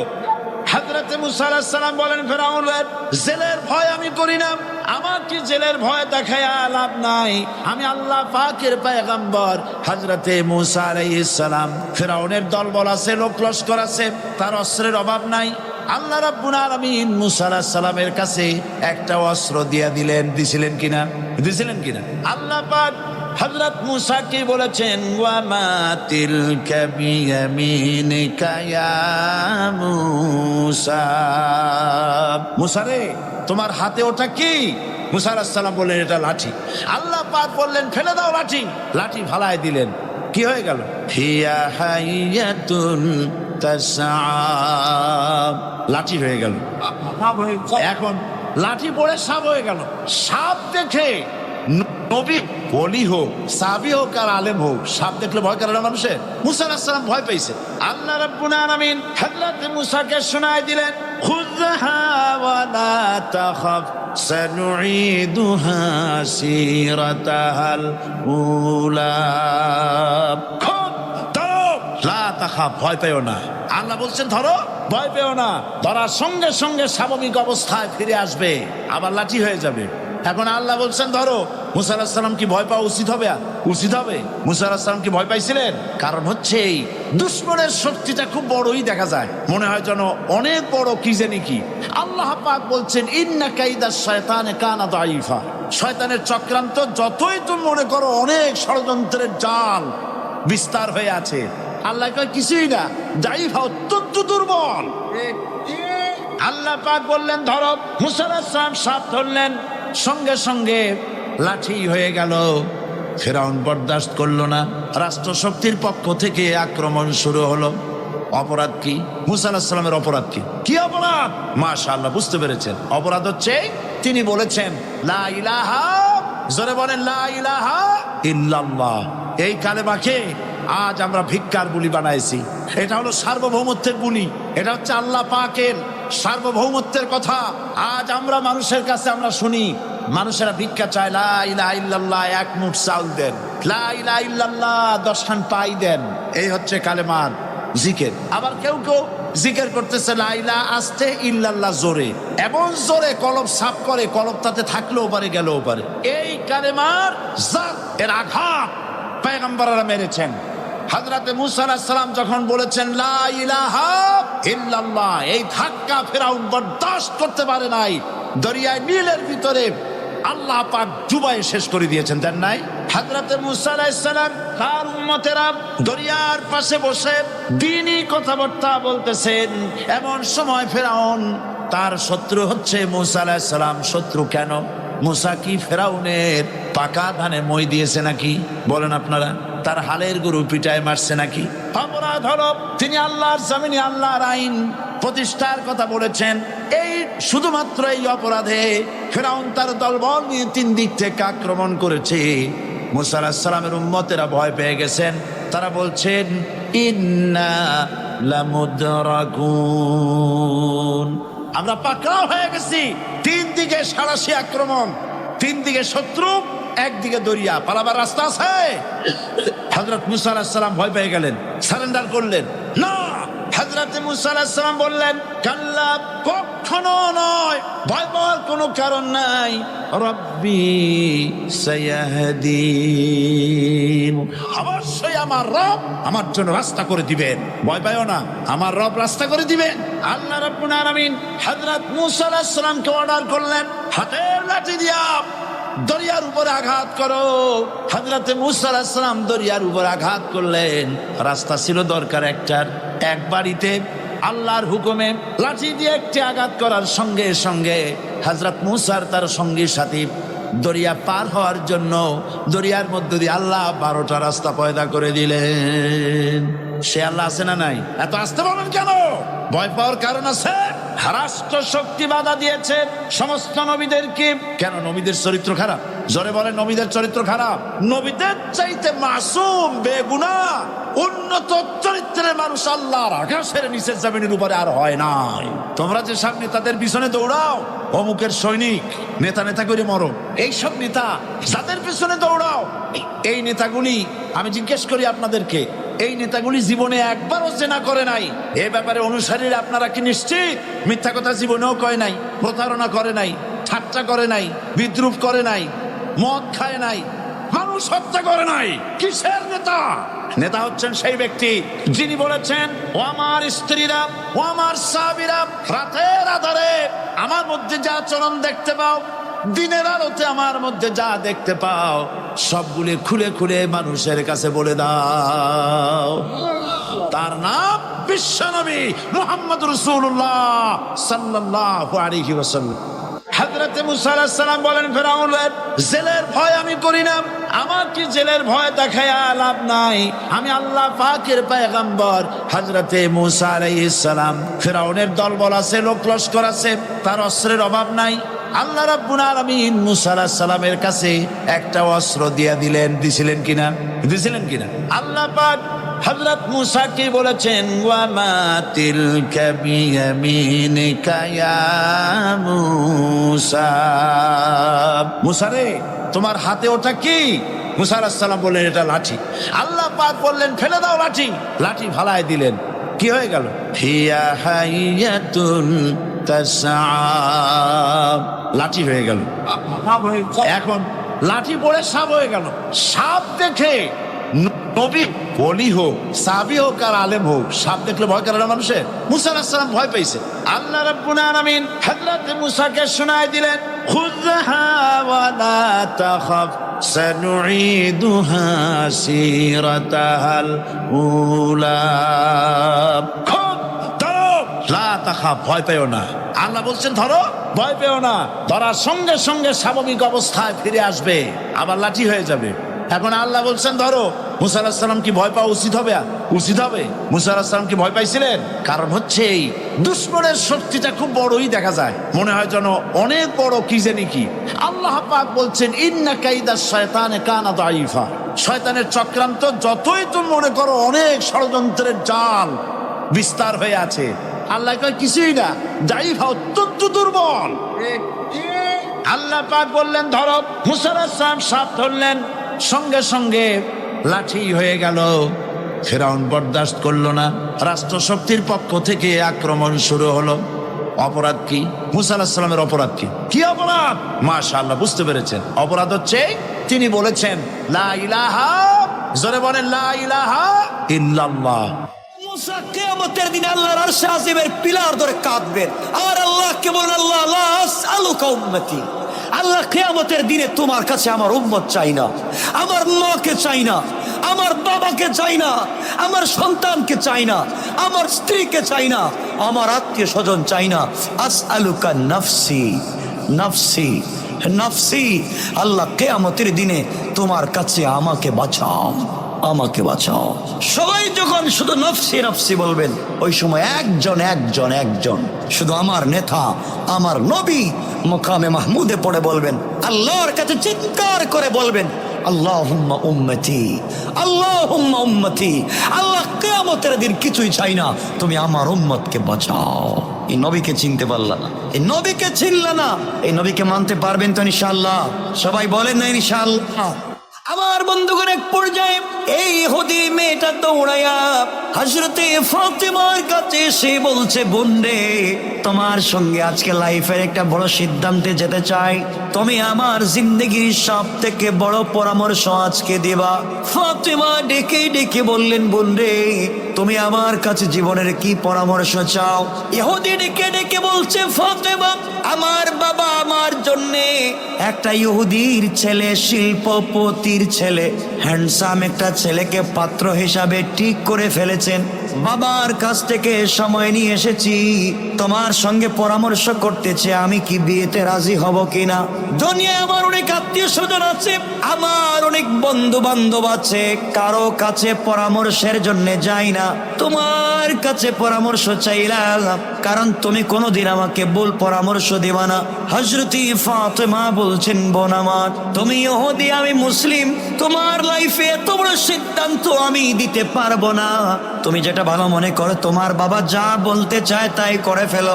মেয়েটা বলছে, বোন রে, তুমি যদি সিদ্ধান্ত না দাও আমি কোনো কথাই বলতে চাই না, প্রয়োজনে জিন্দেগিতে বিয়ে করব না, কিন্তু আমি জানি আমার বাবা আমাকে যেই পরামর্শ দিবে, যেই সিদ্ধান্ত দিবে, তুমি যদি আমাকে পরামর্শ দাও, আমার মন বলতেছে পৃথিবীর মানুষ আমাকে যেই পরামর্শ দিবে, সকল মানুষ একটা পরামর্শ দিল, আর এর বিপরীতে ফাতেমা তুমি যদি আমাকে পরামর্শ দাও, আমি তোমার পরামর্শ মেনে নিতে রাজি। হযরতে ফাতেমা বললেন, বোন আমার, যেহেতু তোমার বাবা তোমার জন্য ভালো একটা ছেলে ঠিক করে ফেলেছেন, আর বাবারা কোনোদিন মেয়ের অপকার চায় না, কল্যাণ চায়, আমার মন বলতেছে তুমি বিয়েতে রাজি হয়ে যাও, উপকার আছে। এবার ইহুদির মেয়েটা হযরতে ফাতেমার হাত ধরে বলছে, বোন রে, তোমার কথায় আমি রাজি হয়ে গেলাম, আমি বিয়েতে রাজি হয়ে যাব, কিন্তু শর্ত আছে আমার একটা। কি শর্ত? আমার শর্ত হলো তুমি যদি আমার বিয়েতে যাও, আমার পাশে বসো, আমার কাছে থাকো, আমি বিয়েতে রাজি, নচেত রাজি না। হযরতে ফাতেমা ডেকে ডেকে বললেন, বোন রে, আমার বাবা মুসলিম, আমি মুসলিম, আমার বাবা তাওহীদ আর রিসালাতের দাওয়াত দেয়, তোমরা মানো না, তোমরা আমার বাবার জাত শত্রু। আমি যদি তোমার বিয়েতে চলে যাই, আমার বাবাকে মানুষ লজ্জা দিবে, অপর দিকে আমি তোমাদের বিয়েতে গেলে তোমাদের অপকার হবে, অকল্যাণ হবে, মানুষ তোমাকে নিয়ে কানাঘোষা করবে, খারাপ মন্তব্য করবে, আমি যাওয়ার দরকার নাই। এবার ইহুদির মেয়ে হযরতে ফাতেমাকে জড়ায়া ডেকে ডেকে বলছে, বোন রে, আমি কথা দিলাম, আমি আমার সৃষ্টিকর্তার নামে শপথ করে বললাম, তুমি যদি আমার বিয়েতে না যাও, জিন্দেগি চলে যেতে পারে, কিন্তু আমি বিয়ে করব না। এবার হযরতে ফাতেমা ডেকে ডেকে বললেন, বোন, তুমি যদি এত কঠিন কথা বলে ফেলো, তাহলে ঠিক আছে, যাও, আমি তোমার বিয়েতে যাব। মেয়েটা খুশি হয়ে বাবার কাছে চলে গেল। বাবাকে ডেকে ডেকে বলছে, আব্বা জান, আপনার কাছ থেকে আমি একদিনের সময় নিয়েছিলাম, বাবা, দেরি করার প্রয়োজন নাই, আমি বিয়েতে রাজি, আপনি আমার জন্য তারিখ নির্ধারণ করতে পারেন, বিয়ের ডিসিশন নিতে পারেন, কিন্তু বাবা আমার একটা শর্ত আছে। আমার শর্ত হলো বিয়েতে আপনি যত বড় শিল্পপতিকে দাওয়াত দেন, আপত্তি নাই, কিন্তু বাবা আমি আমার এক বান্ধবী মুসলিম, তাকে দাওয়াত করেছি, ও আমার বিয়েতে আসবে। ইহুদি ডেকে ডেকে বলছে, মারে, কে সেই মুসলিম মেয়ে যাকে তুমি দাওয়াত করেছো, বলো না পরিচয়। মেয়ে ডেকে ডেকে বলছে, আব্বা জান, এই যে মুহাম্মদ ইবনে আব্দুল্লাহর মেয়ে ফাতেমা, দীর্ঘদিন থেকে তার সঙ্গে আমার বন্ধুত্ব, আমার জীবনে কোনোদিন ভুল পরামর্শ দেয় নাই, বাবা আমি তাকে ইনভাইট করেছি, ও আমার বিয়েতে আসবে। এবার বাবা তার মেয়েকে হাত ধরে বলতেছে, মারে, প্রয়োজন বোধে তোমার বিয়ে বন্ধ করে দেব, জিন্দেগিতে তোমাকে কারো কাছে বিয়ে দিব না, এরপরেও তুমি মোহাম্মদের মেয়েকে এখানে নিয়ে আসতে পারবা না, আমরা ইহুদি, ওরা হলো মুসলিম, ওদেরকে ওখানে নিয়ে আসা যাবে না। মানুষ আমাদেরকে কি বলবে? মানুষ আমাদেরকে লজ্জা দিবে, মানুষ আমাদেরকে নিয়ে দুষ্টামি করবে, মজা করবে, যে এত বড় শিল্পপতির মেয়ের বিয়েতে গরিব মুহাম্মদ ইবনে আব্দুল্লাহর মেয়ে আসবে, ওখানে নিয়ে আসা যাবে না, এক নাম্বার। দুই নম্বর হলো, মারে, আমাদের টাকা আছে, পয়সা আছে, আমরা তো ভালো সোসাইটিতে বসবাস করি, তোমার বিয়েতে যারা আসবে সবাই দামি কাপড় পরে আসবে, দামি অলংকার, জুয়েলারি, অর্নামেন্টস ইউজ করে আসবে, আর মুহাম্মদ ইবনে আব্দুল্লাহর মেয়ে যার ঘরে 3 বেলার 1 বেলার খাবার থাকে না, ও তো ছেঁড়া কাপড় পরে আসবে, এই জন্যে তাকে বিয়েতে দাওয়াত করা যাবে না। এবার মেয়ে ডেকে ডেকে বলছে, আব্বা জান, আপনার কথা শেষ আমি বুঝতে পেরেছি, আপনি আমার বান্ধবীকে বিয়েতে আসতে দিবেন না বাবা, তাহলে আমার ফাইনাল ডিসিশন আপনি শোনেন, আপনি যদি আমার বান্ধবীকে বিয়েতে আসতে বাধা দেন, বাবা আপনি মেরে ফেলতে পারেন, আমি মরে যেতে পারি, কিন্তু জীবনে বেঁচে থাকতে কোনো ছেলেকে বিয়ে করব না। ইহুদি বিপদে পড়ে গেলাম, একটা মাত্র আমার মেয়ে, বিয়ের দিন তারিখ ঠিক করে ফেলেছি, এখন যদি বিয়ে না হয় মানুষ আমাকে নিয়ে তো মজা করবে, মানুষ আমাকে নিয়ে তামসা করবে, কিন্তু বিয়েতে রাজি হব কেমনে? কেমনে বিয়ে করাই? মেয়ে তো ফাতেমাকে নিয়ে আসতে চায়। বাবা একটা কঠিন শর্ত দিলাম। ইহুদি ডেকে ডেকে বলছে, মেয়ে আমার, তুমি শোনো, তোমার বিয়েতে মুহাম্মদ ইবনে আব্দুল্লাহর মেয়েকে যদি নিয়ে আসতে হয়, মনের মতো চাই সবার হাতে হাতে, প্রাণ হংস ইফতারিতে, ইফতার হবে প্রশান্তিতে, প্রাণ প্রাণ প্রাণ প্রাণ অরেঞ্জ প্লাস, প্রাণ অরেঞ্জ প্লাস প্লাস। আমি রাজি হয়ে যাব মা, শুধু আমার সোসাইটি আর সম্মানের দিকে চিন্তা করে রাজি হয়ে যাব। তাকে তুমি দাওয়াত করো, সে যেন তোমার বিয়েতে আসে, কিন্তু আমারও একটা শর্ত আছে রে মা, শর্ত হলো সে কোনো পুরাতন ছেঁড়া কাপড় পরে আসতে পারবে না, অবশ্যই কোনো দামি ভালো পোশাক পরে আসা লাগবে। মেয়েটা বলছে আব্বা জান ঠিক আছে। মেয়ের মনে মনে চিন্তা, ফাতেমা যদি কাপড় না পায় প্রয়োজনে আমি একটা কিনে দিব, এরপরেও নতুন জামা পরে আমার বিয়েতে নিয়ে যাব।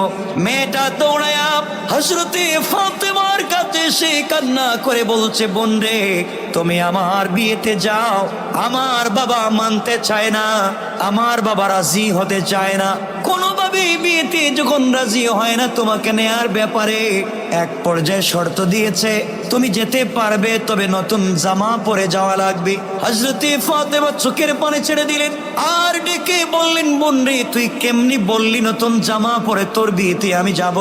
জানিস না আমি কার মেয়ে?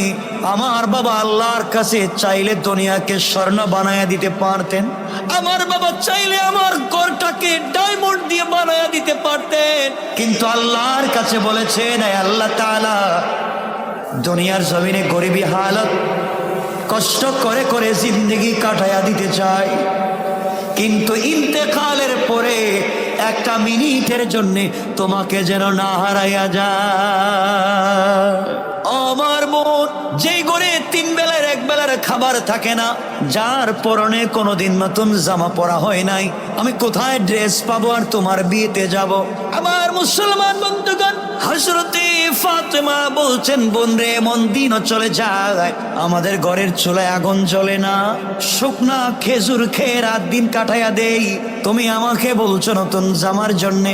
ইহুদির মেয়ে ডেকে ডেকে বলছে ফাতেমা, আমি যদিও তোমাদের ধর্মে বিশ্বাস করি না, কিন্তু আমি দেখেছি তুমি তোমার যে সৃষ্টিকর্তা আল্লাহকে বিশ্বাস করো, আমার বিশ্বাস তুমি যদি তোমার আল্লাহর কাছে চেয়ে যাও, কিছু চেয়ে ফেলো, তোমার আল্লাহ অবশ্যই তোমার হাতকে ফিরাইয়া দিবে না।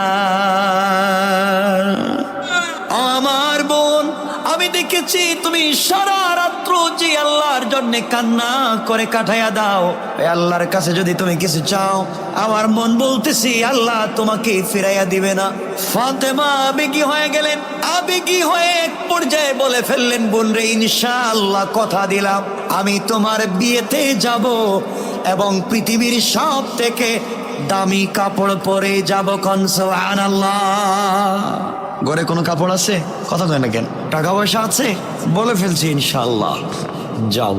আমার বন্ধুগণ, মেয়েটা চলে গিয়েছে, তার বাবার কাছে গিয়ে বলছে আব্বা জান, ফাতেমাকে বলেছি ও কিন্তু আমার বিয়েতে আসবে এবং কথা দিয়েছে পৃথিবীর সব থেকে দামি কাপড় পরে আসবে, নচেত আসবে না।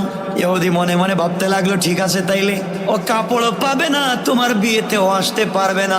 এদিকে বিয়ের দিন শুরু হয়ে গেল, আগামীকালকে বিয়ে। সংক্ষেপ করে বলছে রে মুসলমান, ইশার পরে ফাতেমা চিন্তা করলেন আগামীকালকে বিয়ে, এখন পর্যন্ত কাপড়ের কোনো ব্যবস্থা হয় নাই, আমি তো ওয়াদা করেছি বিয়েতে যাব, কিন্তু কেমনে যে কাপড় যে নাই।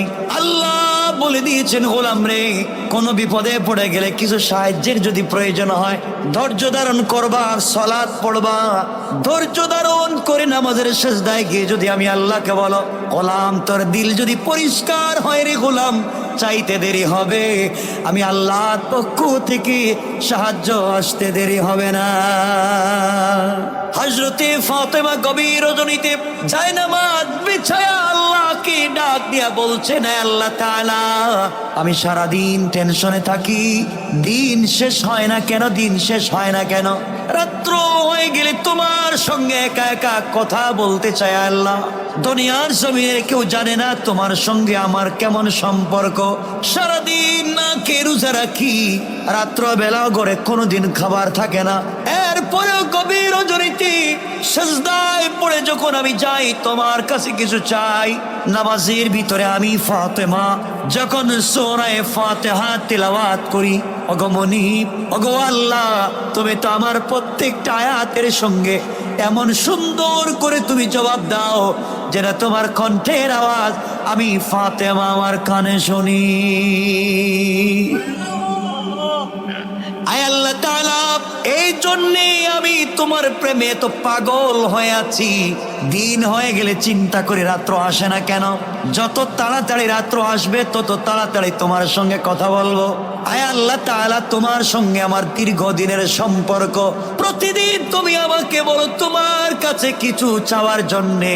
আল্লাহ, আমি তো তোমার কাছে কিছুই চাই না, গাড়ি চাই না, বাড়ি চাই না, সম্পত্তি চাই না, কিছুই চাইলাম না। আজকে তোমার কাছে আমি ফাতেমা একটা জিনিস চাইবো। আয় আল্লাহ তাআলা, ওই জিনিস আমার সৌন্দর্যের জন্যে না, আমার জৈবিক চাহিদা পূরণের জন্যে না, আমাকে সুন্দর লাগবার জন্যে না। আয় আল্লাহ, তোমার কাছে একটা জিনিস চাইবো, ওই জিনিস তুমি আমাকে দিবা। আমার বাবা দ্বীনের দাওয়াত নিয়ে পাবলিকের কাছে যায়, কালিমার দাওয়াত নিয়ে বাহিরে যায়, কিন্তু আমি দ্বীনের দাওয়াত নিয়ে যেতে পারি না মেয়ে হওয়ার কারণে।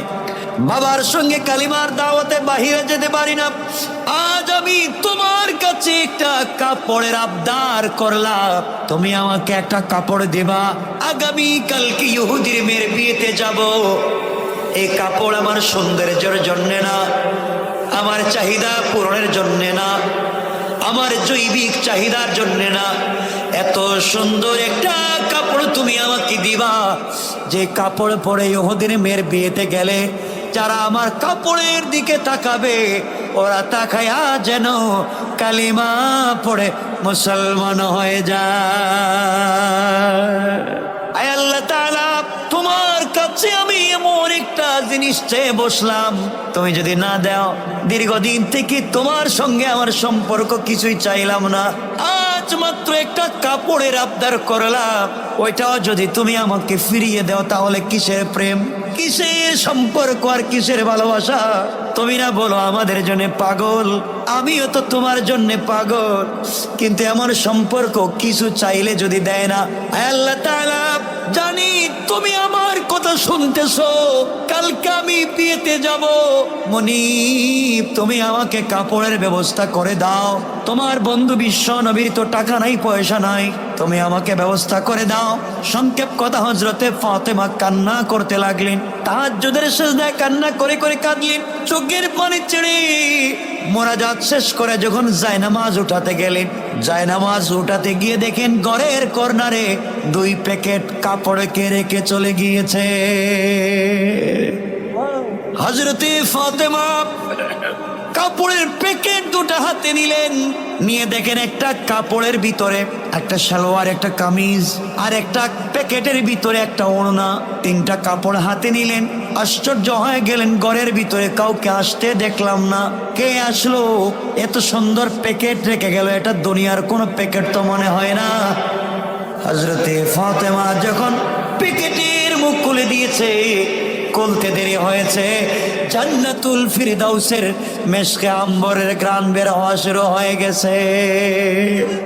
প্যাকেট 2টা হাতে নিলেন, দৌড়ায়া বাবার কাছে চলে গেলেন, আব্বাজানকে জড়ায়া ধরে বলছেন, আব্বাজান, আমি আশ্চর্য বাবা, তাহাজ্জুদের নামাজে ছিলাম, আল্লাহর কাছে একটা কাপড়ের আবদার করেছি, মোনাজাত শেষ করে দেখি কে ঘরের ভিতরে কাপড় রেখে গেল, চিনি না, জানি না। বিশ্বনবী কাপড়গুলো হাতে নিলেন, কাপড় খুললেন, এগুলো তো দুনিয়ার কোনো কাপড় বলে মনে হয় না। জিবরিল আমিন হাজির হয়ে গেলেন, আমার নবীকে কানে কানে বলে দিয়েছে পয়গম্বরে আরবি, আপনি জানেন না আপনার মেয়েটা আল্লাহর সঙ্গে কেমন সম্পর্ক করেছে, আজকে আল্লাহর কাছে একটা কাপড়ের আবদার করেছে, আল্লাহ খুশি হয়ে ভালোবেসে জান্নাতুল ফিরদাউস থেকে আমার মাধ্যমে কাপড় পৌঁছায়া দিয়েছে। অগবিশ্ব নবী এই কাপড় ফাতেমাকে দিয়ে বলবেন বিয়েতে যাওয়ার জন্য, পরে দুনিয়ার কোন মার্কেটের কাপড় না। বিশ্ব নবী মেয়েকে জড়ায়া কাঁদলেন আর বললেন, মারে, ঘরের ভিতরে সপ্তাহ পর সপ্তাহ খাবার থাকে না, আমি বাবা কোনোদিন তোমাকে নতুন জামা কিনে দিতে পারি নাই, কিন্তু মা তুমি আল্লাহর সঙ্গে এমন কি সম্পর্ক করে ফেলেছো, কথা বলতে দেরি হয়েছে, কোটি কোটি মাইল দূর থেকে আল্লাহ তোমার জন্য কাপড় পাঠায়া দিতে দেরি করে না। মারে আগামী কালকে ওই কাপড় পরে তুমি ইহুদির মেয়ের বিয়েতে যাইবা, কিন্তু পর্দার সাথে যাইও রে মা। আমার বন্ধুগণ, জান্নাতের পোশাক মেয়েদের হবে 3টা সালোয়ার কামিজ আর ওড়না। লম্বা করা যাবে না, শুনেন। জান্নাতের সালোয়ার কামিজের দাম কত হবে বলবার টাইম নাই, সময় নাই। আপনাদের দুনিয়ার কাপড় পাকি ড্রেস আর লেহেঙ্গা 2-2.5 লাখ 3 লাখ টাকায় তো পাগল। দুনিয়ায় যদি আমার মায়েরা আমার বোনেরা পর্দা করতে পারে, বাবার খিদমত মায়ের খিদমত স্বামীর খিদমত করতে পারে, সতীত্বের হেফাজত করতে পারে, স্বামীর আমানত রক্ষা করতে পারে, আল্লাহ বলেছেন বান্দির দৌল জান্নাতে আসলে তোমাদেরকে আমি একটা ওড়না দিব ইউজ করার জন্য, মাথায় দেওয়ার জন্য। এই ওড়নার দাম কত হবে আপনি বলার মতো সময় নাই, টাইম নাই। কিন্তু ওড়নার মধ্যে যে গ্লাস লাগানো থাকবে, পুঁতি লাগানো থাকবে, পাথর লাগানো থাকবে, একটা ওড়নায় যতগুলা পাথর থাকবে, একটা পাথরের দাম শুনেন। আল্লাহ বলছেন গোলামের দল, একটা পাল্লার মধ্যে তুমি এক সাইডে পৃথিবীর সকল জমি উঠাইয়া দাও, হবে না। এরপরে তুমি আসমান উঠাইয়া দাও, আসমান জমিনের মধ্যখানে যত সম্পদ আছে সব তুমি ওই পাল্লার ভিতরে উঠাইয়া দাও। 1 আসমান 2 আসমান করে ভেঙ্গে ভেঙ্গে ঢুকাইয়া দাও। খনিজ সম্পদ যত আছে সব ওই পাল্লার ভিতরে দাও। এরপরে আরশ কুরসি লৌহ কলম ভেঙ্গে ওখানে ঢুকাইয়া দাও। জান্নাত আর জাহান্নাম এনে ওই পাল্লার ভিতরে উঠাইয়া দাও। আর আরেক পাল্লায় মহিলাদেরকে জান্নাতি আমি আল্লাহ যে ওড়না দেব, ওই ওড়নার একটা পাথর একটা পুঁতি উঠাইয়া দাও। আমি আল্লাহ ঘোষণা করে দিলাম বান্দির দল, ওই পাল্লার মধ্যে জান্নাতি পাথরটা বাড়ি হয়ে যাবে। কত দাম! আমার মুসলমান ভাইরা, হযরতে ফাতেমা ওই চাদর মোড়া দেয়া সালোয়ার কামিজ পরে সকাল বেলা বাবার কাছ থেকে বিদায় নিয়া চলতে লাগলেন বান্ধবী ইহুদির মেয়ের বিয়েতে যাচ্ছেন। মনোযোগ দিয়ে শোনো ভাই, কি বলতে চাই। এদিকে ইহুদির মেয়েকে অর্নামেন্ট জুয়েলারি দিয়ে সাজায়া কোটি টাকার মালিক শিল্পপতি ইহুদির মেয়েরা এসে একটা ঘরের ভিতরে মেয়েটাকে নিয়ে সবাই বসে আছে, আনন্দ করতেছে। হযরতে ফাতেমা সবাক পরে যখন ওই ঘরের ভিতরে ঢুকলেন, ঢুকতে দেরি হয়েছে। এই ঘরটা তার কাপড়ের আলোতে আলোকিত হয়ে যেতে দেরি হয় না। সবাই পাগল হয়, জিজ্ঞেস করে, ফাতেমা এই কাপড় তুমি কোন মার্কেট থেকে কিনেছো? এত দাম এই কাপড় তোমাকে কে দিল? তোমার তো বাবার টাকা নাই, পয়সা নাই, কে তো দামি কাপড় তোমাকে দিল? মনোযোগ দিয়ে শোনেন, আল্লাহর সঙ্গে বন্ধুত্ব করেন। সবাই ডেকে ডেকে বলছে, ফাতেমা রে। এবার ফাতেমা বললেন, কাপড়টা কিনে নিয়ে এসেছি। কোন মার্কেট থেকে কিনেছো? মহিলারা ধরে ফেলেছে। ফাতেমা বলো, প্রয়োজনে বাবার সম্পত্তি বিক্রি করব, স্বামীর সম্পত্তি, ভাইয়ের সম্পত্তি বিক্রি করব, এরপরেও তো এমন একটা কাপড় চাই। এবার ফাতেমা বলছেন, বোনেরা শোনো, তোমরা স্বামী বাবার ভাই কেন, গোটা দুনিয়া যদি বিক্রি করে ফেলো, এরপরেও আমি ফাতেমার পরনে যে ওড়না রয়েছে ওই ওড়নার পাথরের দাম হবে না। মহিলারা তো জালাস করে, কি বলতেছিস, এত দামি কাপড় কোন মার্কেট থেকে কিনেছো? এবার হযরতে ফাতেমা ডেকে ডেকে বলছেন, বোনেরা শোনো, আমি যে মার্কেট থেকে কাপড় কিনেছি, যে দোকান থেকে কাপড় কিনেছি, এই দোকান তোমরা চিনবা না, ওই মার্কেটও তোমরা চিনবা না। যে রাস্তা দিয়া ওই মার্কেটে যাওয়া যায় তোমরা ওই রাস্তাও চিনবা না। মেয়েরা ডেকে ডেকে বলছে, ফাতেমা পৃথিবীর কোন মার্কেট আমরা চিনি না? সব মার্কেটই তো আমরা চিনি। আর বাংলাদেশের মা বোনেরা শুধু মার্কেট চিনে না, মার্কেটের ম্যানেজারের নাম্বারও থাকে, ঠিক না? এটা ভালো বুঝেন না, এদিকে কথা বলবো না আজকে। দেখবেন ওয়াইফ আর হাজব্যান্ড মার্কেটে যায়, মার্কেটে গেলে একটা বাচ্চা ওইটা স্বামীর কোলে দিয়ে রেখে দেয়, স্বামীটা হ্যাঁ হ্যাঁ হ্যাঁ করতেছে, বউ একবারে প্যান্ট শার্ট পরা এবারে দারোগার মতো হাঁটতেছে রাস্তা দিয়ে। মার্কেটে গিয়ে এই ম্যানেজার, সালাম আলাইকুম, কোন কালারের কাপড় আপনার কাছে আছে আমাকে একটু দেন। স্বামী মনে মনে করে, জিন্দিগিতে তো আমার সালাম দেয় নাই, দোকানে গিয়ে ম্যানেজারকে সালাম দেয়, এমন আছে না নাই? আর কথা বলতে কি লজ্জা হচ্ছে আপনাদের? আপনাদের এলাকার কথা বলতেছেন, আপনাদের এলাকা খুব ভালো, মাশাআল্লাহ, খুব ভালো।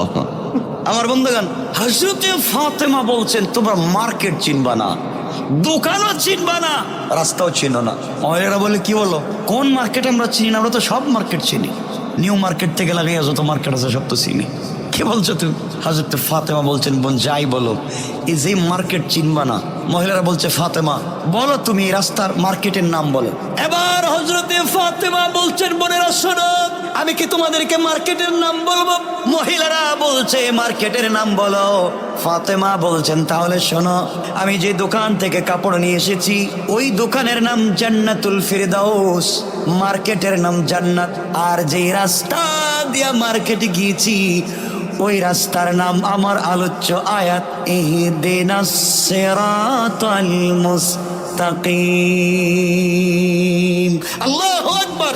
ও মহিলারা, সিরাতে মুস্তাকিম নামক রাস্তা দিয়া হেঁটে গিয়া জান্নাত নামক মার্কেটের ভিতরে ঢুকলে জান্নাতুল ফিরদাউস নামক যে দোকান আছে ওই দোকানে যদি যেতে পারো আমার চাইতে আরো দামি দামি কাপড় পাইবা।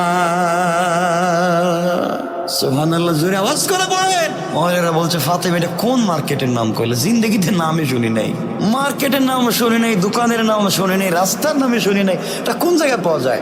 এবার হযরতে ফাতেমা বললেন, বোনেরা শোনো, ওই দোকানে যে কেউ ঢুকতে পারে না, ভিআইপি লোক ছাড়া কেউ যেতে পারে না, ওই মার্কেটেও কেউ ঢুকবার পারমিশন নাই, ওই রাস্তা দিয়ে কেউ যেতে পারে না, রাস্তায় ব্যারিকেড দিয়ে রেখে দেওয়া হয়েছে, কেউ যাবে না। যেতে হলে স্মার্ট কার্ড লাগবে, আইডি কার্ড লাগবে। তোমার আইডেন্টি ক্রাইসিস, তোমার তো কোনো পরিচয় নাই, এই জন্য যেতে পারবা না। একটা অরিজিনাল পরিচয় লাগবে, আইডি কার্ড লাগবে, স্মার্ট কার্ড লাগবে, পিন নাম্বার লাগবে। ওই স্মার্ট কার্ডে একটা পিন নাম্বার আছে, ওই পিন নাম্বার যদি মনে রাখতে পারো, ওই পিন নাম্বার যদি মনে রাখতে পারো, মুখস্থ করতে পারো, তাহলে কার্ড পাইবা। কার্ড পাইলে রাস্তা পাইবা, রাস্তা পাইলে জান্নাত নামক মার্কেট পাইবা, জান্নাত নামক মার্কেট পাইলে জান্নাতুল ফিরদাউস নামক দোকান পাইবা। মহিলারা আবার বলে, ফাতেমা বলো ওই স্মার্ট কার্ডের নাম কি? ফাতেমা বললেন, স্মার্ট কার্ড যে কোম্পানি দিয়েছে কোম্পানির নাম ইসলাম, স্মার্ট কার্ডের নাম আল কোরআন, আর পিন নাম্বার হচ্ছে লা ইলাহা ইল্লাল্লাহ মুহাম্মাদুর রাসূলুল্লাহ। ও বোনেরা, এই লা ইলাহা ইল্লাল্লাহ নামক যে গোপন পিন নাম্বার আছে, কলবের ভিতর অন্তরে যদি জায়গা দিতে পারো, ইসলাম নামক এই কোম্পানি থেকে যদি তোমরা আল কোরআন নামক স্মার্ট কার্ড বুকে ধারণ করতে পারো, এই পরিচয় নিয়ে যদি রাস্তা দিয়ে চলো, গেলেই সামনে তোমার ভিতরে ইসলাম আছে, কোরআন আছে, পিন নাম্বার আছে, দেখালেই তোমাকে সিরাতে মুস্তাকিমের রাস্তা দেখায় দিবে। ওই রাস্তায় চললে সামনে গেলে জান্নাত নামক মার্কেট পাইবা, ওই মার্কেটে ঢুকলে জান্নাতুল ফিরদাউস নামক দোকান পাইবা। মহিলারা বলে, ফাতেমা পাইতে হলে কি করা লাগবে? পাইতে হলে একটাই পথ, এই কালিমা কলবের ভিতরে জায়গা দেওয়া লাগবে। মহিলারা বলছে, আর কিছুই চাই না। ফাতেমা তুমি হাত বাড়াইয়া দাও, এই মুহূর্তে আমরা সকলেই কালিমা পড়ে মুসলমান হয়ে গেলাম।